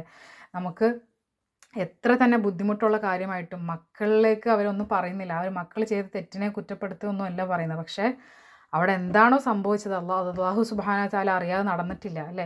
അതിൽ ഞാൻ സബർ കൈക്കൊള്ളുന്നു എന്നാണ് പറയുന്നത്. പിന്നെ മക്കളോട് അവരുടെ ആ ഒരു കുറ്റബോധം ഉണർത്താനായിട്ട്, അവരെന്തുകൊണ്ട് അങ്ങനെ ചെയ്തു എന്നവർ ചിന്തിക്കാനായിട്ട് യാക്കൂബ് അലൈഹിസ്സലാം ഇട്ടുകൊടുക്കുന്നതുമായിട്ട് നമുക്ക് കാണാൻ സാധിക്കുന്നതാണ്. അപ്പോൾ നമ്മളും അത് വളരെ ചിന്തിക്കേണ്ട ഒരു വസ്തുത തന്നെയാണ്. നമ്മളിങ്ങനെ ആയിരിക്കുമോ നമ്മുടെ മക്കളോട് ചെയ്യുക അല്ലേ? ചെറിയൊരു കാര്യത്തിന് വളരെ നമ്മൾ അപ്സെറ്റ് ആവും നമ്മുടെ മക്കളിൽ, നമ്മൾ ദേഷ്യപ്പെട്ടേക്കാം, നമ്മൾ ചിലപ്പോൾ അവരെ അടിച്ചേക്കാം അല്ലേ? അപ്പോൾ അത്തരം സന്ദർഭങ്ങൾ നമ്മളും സ്വയം ചിന്തിക്കേണ്ട ഒരു കാര്യമായിട്ടാണ് നമുക്കിവിടെ കാണാൻ സാധിക്കുന്നത്. ക്ഷമ എന്നത് നീ എത്ര നേരം കാത്തിരുന്നു എന്നതല്ല, കാത്തിരിക്കുമ്പോൾ നീ എങ്ങനെ നിന്നു എന്നതിലാണ് അല്ലേ? അപ്പോൾ നമുക്ക് അറിയാം അള്ളാഹു പരീക്ഷിക്കും, അള്ളാഹു ഇഷ്ടപ്പെടുന്നവരെയും പരീക്ഷിക്കും, അള്ളാഹു എല്ലാവരെയും പരീക്ഷിക്കും. പക്ഷെ അള്ളാഹു ഇഷ്ടപ്പെടുന്നവരെ അവൻ കൂടുതൽ പരീക്ഷിക്കും. നമുക്കറിയാം നബിമാർക്കും റസൂലുകൾക്കുമൊക്കെയാണ് ഏറ്റവും കൂടുതൽ പരീക്ഷണങ്ങൾ ഉണ്ടായിട്ടുള്ളത് അല്ലേ? അത് കഴിഞ്ഞ് ഈമാനിൽ നമുക്ക് എത്രത്തോളം ഉറച്ചു നിൽക്കുന്നോ അത്രത്തോളം നമ്മുടെ പരീക്ഷണവും ശക്തിപ്പെടുമെന്ന് നമുക്ക് മനസ്സിലാക്കാൻ സാധിക്കുന്ന ഒരു കാര്യമാണ്. അപ്പോൾ അത്തരം അവസരങ്ങളിൽ, സന്ദർഭങ്ങളിൽ നമ്മുടെ ജീവിതത്തിൽ നമ്മൾ ഒട്ടും പ്രതീക്ഷിക്കാത്ത രീതിയിൽ നമ്മുടെ ഈമാനെ കുലുക്കുന്ന രീതിയിലുള്ള അവസ്ഥകൾ ചിലപ്പോൾ നമ്മുടെ ജീവിതത്തിലേക്ക് ഉണ്ടായേക്കാം അല്ലേ? അപ്പോൾ ആ ഒരു സാഹചര്യത്തിൽ അള്ളാഹു പറഞ്ഞിട്ടുണ്ട് ഫ ഇന്ന മഅൽ ഉസ്രി യുസ്റ അല്ലേ? സൂറത്ത് ഷറഹിൽ അള്ളാഹു നൽകിയേക്കണ വാഗ്ദാനമാണത്. തീർച്ചയായിട്ടും ഏതൊരു ബുദ്ധിമുട്ടിൻ്റെ കൂടെയും ഒരു ആശ്വാസമുണ്ടെന്നുള്ളത്. പക്ഷേ ആ ആശ്വാസം എപ്പോൾ വരും എന്നുള്ളത് അള്ളാഹു സുബ്ഹാനഹു വ തആലക്ക് മാത്രം അറിയുന്നൊരു കാര്യമാണല്ലേ? അപ്പോൾ ആ ഒരു കാത്തിരിപ്പിൻ്റെ കാലഘട്ടം വളരെ ചെറുതായിരിക്കും, പക്ഷെ നമുക്ക് വളരെയധികം ദീർഘമുള്ളതായിട്ട് അനുഭവപ്പെടും. ഇതെന്തുകൊണ്ട് തീരുന്നില്ല, എന്നാണ് എനിക്ക് ആശ്വാസം വരിക, എന്നാണ് എൻ്റെ ഈ ബുദ്ധിമുട്ട് മാറുക, അല്ലെങ്കിൽ ഈ ഒരു അവസ്ഥയിൽ നിന്ന് എപ്പോഴാണ് വ്യത്യാസം ഉണ്ടാവുക, എൻ്റെ ജീവിതം മാറുമോ, അല്ലെങ്കിൽ എനിക്ക് ഈ ഒരു അനുഗ്രഹം കിട്ടുമോ, അല്ലെങ്കിൽ എനിക്ക് എന്താണ് ഈ ബുദ്ധിമുട്ട് വന്നേക്കണേന്നൊക്കെ ഓർത്ത് നമ്മൾ ഒരുപാട് വിഷമിച്ചേക്കാം. പക്ഷെ ആ ഒരു ക്ഷമ, ആ സമയത്ത് ബാക്കിയുള്ളവരോട് നമ്മൾ ഇതിനെപ്പറ്റി കുറ്റപ്പറയുകയോ പരാതിപ്പെടുകയോ വേവലാതികളെല്ലാം പങ്കുവെക്കുകയോ ചെയ്യാതെ അള്ളാഹു സുബ്ഹാനഹു വ തആല നമ്മുടെ ഇസ്സത്തും നമ്മുടെ ആ ഒരു ഭംഗിയും നമ്മുടെ എല്ലാ രീതിയിലും നമ്മൾ മനസ്സിലാക്കുന്ന നമ്മുടെ റബ്ബിനോട് പറഞ്ഞാൽ നമുക്കവിടെ ഒരു ഓണർ ഉണ്ടല്ലേ? അള്ളാഹു നമ്മളെ ഇഷ്ടപ്പെടും, അള്ളാഹുവിൻ്റെ പ്രിയപ്പെട്ടവരിൽ നമ്മൾ പെടും, നമ്മൾ അള്ളാഹുവിലേക്കും അടുക്കും. പക്ഷേ അതേസമയം നമ്മൾ ആൾക്കാരിൽ പറയുമ്പോൾ അതിനൊരിക്കലും ഒരു വിലയുണ്ടാവില്ല, അവർക്കാകട്ടെ നമ്മളെ സഹായിക്കാനാവുകയുമില്ല. അപ്പോൾ നമ്മൾ എപ്പോഴും ക്ഷമ കൈക്കൊള്ളുമ്പോൾ അത്തരം അവസ്ഥയിൽ ചെയ്യേണ്ടത് എന്താണ്? നമ്മൾ മാക്സിമം നമ്മളെ നിയന്ത്രിക്കാൻ ശ്രമിക്കുക. അള്ളാഹുവിന് ഇഷ്ടപ്പെടാത്ത വാക്കുകളൊന്നും പറഞ്ഞു പോവാതെയും എല്ലാ രീതിയിലും നമ്മൾ നിയന്ത്രണം കാത്തു സൂക്ഷിക്കാനായിട്ട് പ്രത്യേകം ശ്രദ്ധിക്കേണ്ടതുണ്ട്. നബി സല്ലല്ലാഹു അലൈഹി വസല്ലം എന്താണ് പറഞ്ഞിരിക്കുന്നത്? ശക്തർ ആരാണ് ഈ ശക്തർ? ആർക്കാണ് ഏറ്റവും കൂടുതൽ ശക്തി എന്ന് പറയുന്നത്? ഗുസ്തി മത്സരത്തിൽ വിജയിക്കുന്ന അല്ലെങ്കിൽ വേറൊരാളെ മറികടക്കുന്ന ഒരാൾക്കല്ല ശക്തി കൂടുതൽ എന്ന് പറയുന്നത്. പക്ഷെ ആർക്കാണ്? അവൻ്റെ കോപം വരുമ്പോൾ തങ്ങളെ സ്വയം നിയന്ത്രിക്കാനാവുന്നവനാണ് ശക്തി എന്നാണ് പറയുന്നത് അല്ലേ. അവനാണ് ശക്തി, യഥാർത്ഥത്തിലുള്ള ശക്തിയുള്ളവൻ അല്ലെങ്കിൽ ശക്തിമാൻ എന്ന് പറയുന്നതായിട്ടുള്ളൊരു ഹദീസ് നമുക്ക് കാണാൻ കഴിയുന്നതാണ്. അപ്പം നമ്മുടെ ജീവിതത്തിൽ അത്തരം സിറ്റുവേഷൻസിൽ നമ്മൾ ക്ഷമ കൈക്കൊള്ളുക എന്നുള്ളത് വളരെ ഇമ്പോർട്ടൻ്റ് ആയിട്ടുള്ള കാര്യമാണ്. ഇപ്പോൾ ഈ അടുത്ത് തന്നെ ഉണ്ടായ ഒരു സംഭവം നമുക്ക് എല്ലാവർക്കും സുപരിചിതമായിരിക്കാം. സോഷ്യൽ മീഡിയയിലൂടെ എല്ലാം ഒരുപാട് ഷെയർ ചെയ്യപ്പെട്ട ഒരു ന്യൂസാണല്ലേ. അബുദാബിയിൽ ഉണ്ടായിരുന്ന ആ ഒരു അപകടവും ആ അപകടത്തിലൂടെ 4 മക്കൾ നഷ്ടപ്പെടുന്ന മാതാപിതാക്കളുടെ കഥ അല്ലേ. വളരെയധികം നമ്മുടെ എല്ലാവരുടെയും ഹൃദയത്തിൽ വേദന ഉണർത്തിയ അല്ലെങ്കിൽ ഒരുപാട് നമ്മളെ ചിന്തിപ്പിച്ച ഒരു ന്യൂസായിരുന്നു അത്. അള്ളാഹു ആ കുടുംബത്തിനും ആ ഒരു മാതാപിതാക്കൾക്ക് ആ ചെറിയ മകൾക്കുമൊക്കെ സ്വാതന്ത്ര്യം നൽകട്ടെ. അള്ളാഹു ഈമാൻ നൽകി അനുഗ്രഹിക്കട്ടെ. അള്ളാഹുവിൻ്റെ ആ ഒരു അള്ളാഹുവിലേക്ക് അടുക്കാനും തഖ്വയിൽ വർദ്ധിക്കാനും അവർക്ക് കൂടുതൽ അള്ളാഹുവിലേക്ക് അടുക്കാനുള്ളൊരു വഴിയാക്കി തീർക്കട്ടെ ഇത്. ആമീൻ. കാരണം ഇത്തരം അവസരങ്ങൾ, ഇത്ര വലിയൊരു ട്രോമ ഉണ്ടാകുമ്പോൾ ചിലപ്പോൾ അത് നമ്മുടെ ജീവിതം തന്നെ മാറ്റിമറിച്ചേക്കാം അല്ലേ. അത് നമ്മൾ എങ്ങനെ ആ ഒരു ട്രോമ എടുക്കും, ആ അത്തരം വലിയ കലാമിറ്റീസിനെ നമ്മൾ എങ്ങനെ അതിൽ പ്രതികരിക്കും എന്നുള്ളതിൽ വളരെ ഇമ്പോർട്ടൻസ് ഉണ്ട്.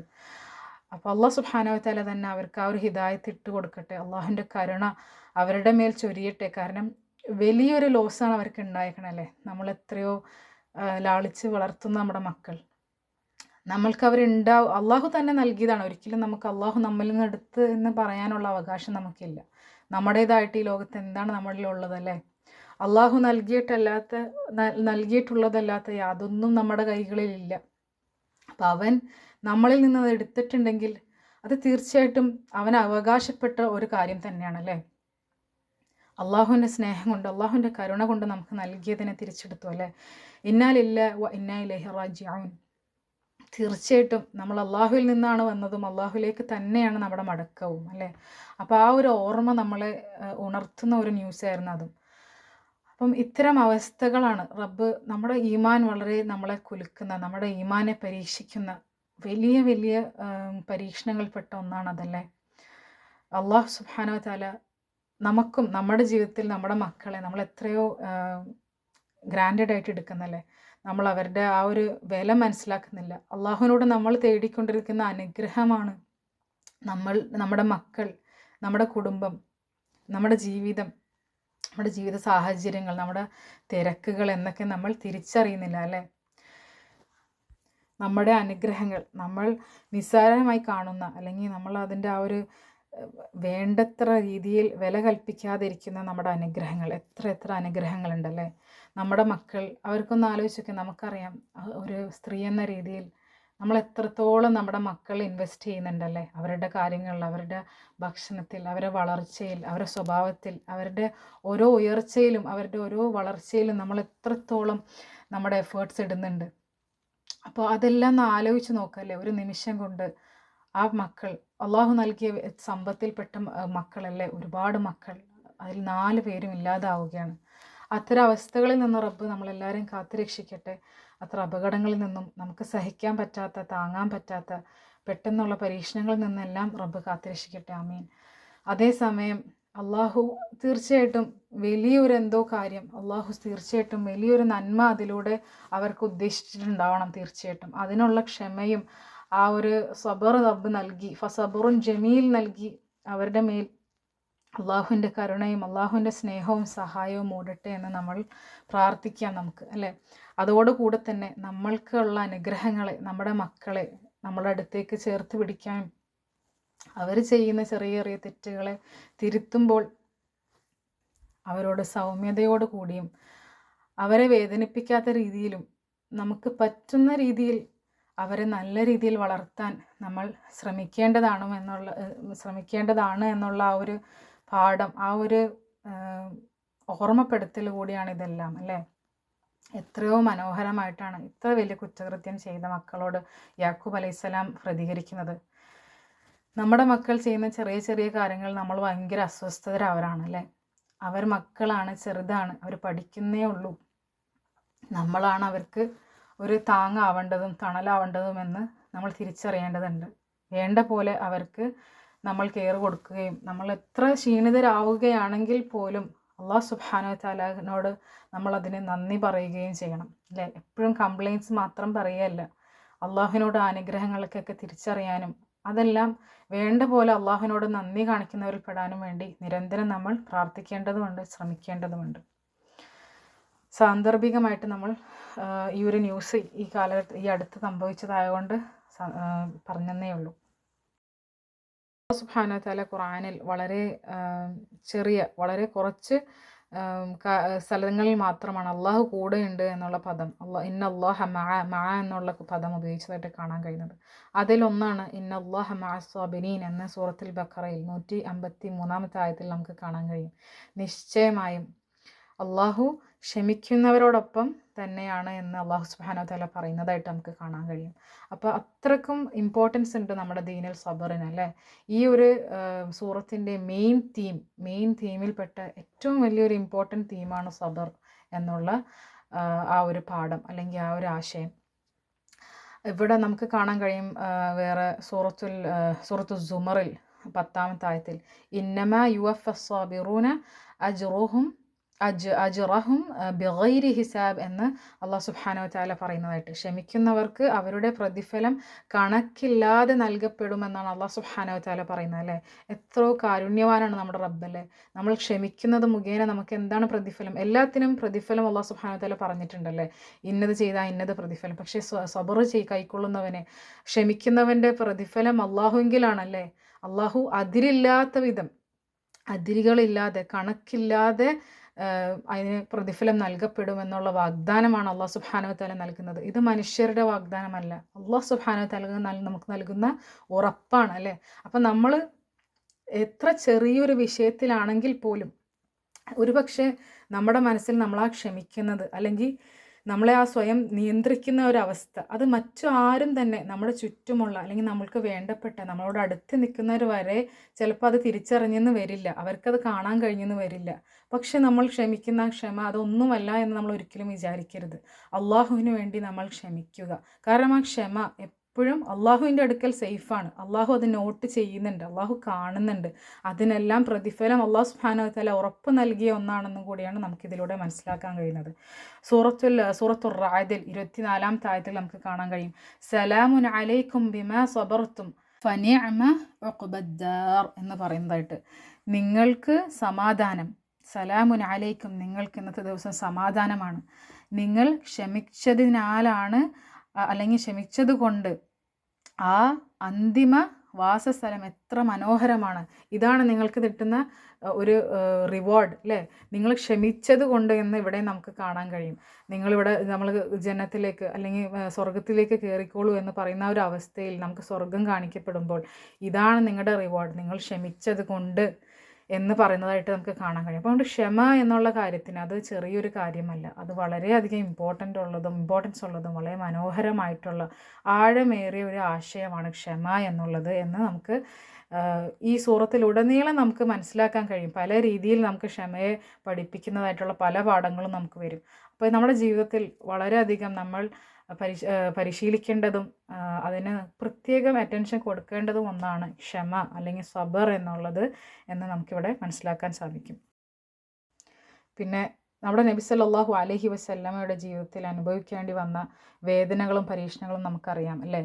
പലരും വിചാരിക്കും ഇതൊക്കെ അനുഭവിച്ചാലല്ലേ അറിയാൻ പറ്റുള്ളൂ, ഇങ്ങനെ പ്രസംഗിക്കാനും അല്ലെങ്കിൽ ഓരോ ഉസ്താദ്മാരൊക്കെ പറയുമ്പോൾ നമുക്ക് ഇങ്ങനെ പ്രസംഗിക്കാനൊക്കെ എളുപ്പമാണ്, പക്ഷെ നമ്മൾ ജീവിതത്തിൽ വരുമ്പോൾ ഇതൊന്നും അത്ര എളുപ്പമൊന്നുമല്ല എന്ന് പറയുന്നതായിട്ട് കാണാൻ കഴിയും. പക്ഷെ ആരാണ് നമ്മുടെ ആദ്യത്തെ ഇമാം, നമ്മുടെ ആദ്യത്തെ ടീച്ചർ ആരാണ്? നമ്മുടെ നബി സല്ലല്ലാഹു അലൈഹി വസല്ലമാണ് അല്ലേ.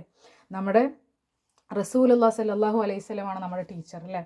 അപ്പോൾ ആ നബിയുടെ ജീവിതത്തിൽ അള്ളാഹുവിന് ഏറെ പ്രിയപ്പെട്ട ഏറ്റവും ഭംഗിയുള്ള വ്യക്തിത്വമുള്ളവനാണെന്ന് വിശേഷിപ്പിച്ച നമ്മുടെ റസൂലുള്ളാഹി സ്വല്ലല്ലാഹു അലൈഹി വസല്ലമയുടെ ജീവിതത്തിൽ എത്ര വിഷമിപ്പിക്കുന്ന, എത്ര വേദനയേറിയ, എത്ര ബുദ്ധിമുട്ടുള്ള, പ്രയാസമേറിയ സന്ദർഭങ്ങൾ ഉണ്ടായിട്ടുണ്ട്, കാര്യങ്ങൾ ഉണ്ടായിട്ടുണ്ട് അല്ലേ. എത്ര നഷ്ടങ്ങളാണ് നമ്മുടെ നബി സല്ലല്ലാഹു അലൈഹി വസല്ലം നേരിടേണ്ടി വന്നിട്ടുള്ളത്. അതെല്ലാം നമ്മൾ പഠിക്കുമ്പോഴും മനസ്സിലാക്കുമ്പോഴും എന്താണ് നമ്മൾ മനസ്സിലാക്കുന്നത്? അള്ളാഹു സുബ്ഹാനഹു വ തആല ഒരാളെ ഇഷ്ടമല്ലാതിരിക്കുമ്പോഴല്ല അയാൾക്ക് പരീക്ഷണങ്ങൾ നൽകുക. പക്ഷേ അള്ളാഹു സ്നേഹിക്കുന്നുവെങ്കിൽ, അള്ളാഹു അയാൾക്ക് ഇഷ്ടപ്പെടുന്നെങ്കിൽ അയാൾ പരീക്ഷിക്കും. അയാൾ ആ ഒരു ഈമാനിൽ ഉറച്ചു നിൽക്കുന്നുണ്ടോ എന്ന് തിരിച്ചറിയാനായിട്ട് അതിലൂടെ അയാൾക്ക് ഉയർച്ചകൾ നൽകുകയും അയാളുടെ പാപങ്ങൾ പുറത്ത് കിട്ടുകയും ചെയ്യും. നമ്മൾ ഒരു മുസ്ലിമിന് അനുഭവിക്കുന്ന വേദന ഒരിക്കലും വെറുതെ ആയി പോവുകയില്ല. അതിലൂടെ നമ്മുടെ പാവങ്ങൾ പൊറുക്കപ്പെടാനും അള്ളാഹുവിലേക്ക് അടുക്കാനും ഒക്കെ ഉള്ളൊരു മാർഗമായിട്ടാണ് നമുക്ക് കാണേണ്ടത്. നബി സല്ലല്ലാഹു അലൈഹി വസല്ലമിൻ്റെ ജീവിതത്തിൽ ഒരുപാട് വേദനകൾ ഉണ്ടായിട്ടുണ്ടല്ലേ. വളരെ ചെറുപ്പത്തിൽ തന്നെ വാപ്പയും ഉമ്മയും നഷ്ടപ്പെടും. പിന്നെ ലാളിച്ച് വളർത്തിയ വല്യപ്പ നഷ്ടപ്പെടും. പിന്നെ അത് കുറച്ച് കഴിഞ്ഞ് നമുക്ക് കാണാൻ കഴിയും നുബുവത്ത് ലഭിച്ചതിന് ശേഷം ഒരുപാട് പീഡനങ്ങളും ഒറ്റപ്പെടലും അനുഭവിക്കേണ്ടി വരും അല്ലേ. സ്വന്തം സഹോദരന്മാരെന്ന് കരുതിയ ഖുറൈശ് ജനതയിൽ നിന്ന് തന്നെ, വളരെ അടുത്ത് നിന്നവരിൽ നിന്ന് തന്നെ വളരെ വിഷമമേറിയ രീതിയിലുള്ള പ്രതികരണവും അവരിൽ നിന്നുള്ള ബുദ്ധിമുട്ടുമൊക്കെ നേരിടേണ്ടി വരും അല്ലേ. അത് കഴിഞ്ഞ് എന്തുണ്ടാവും?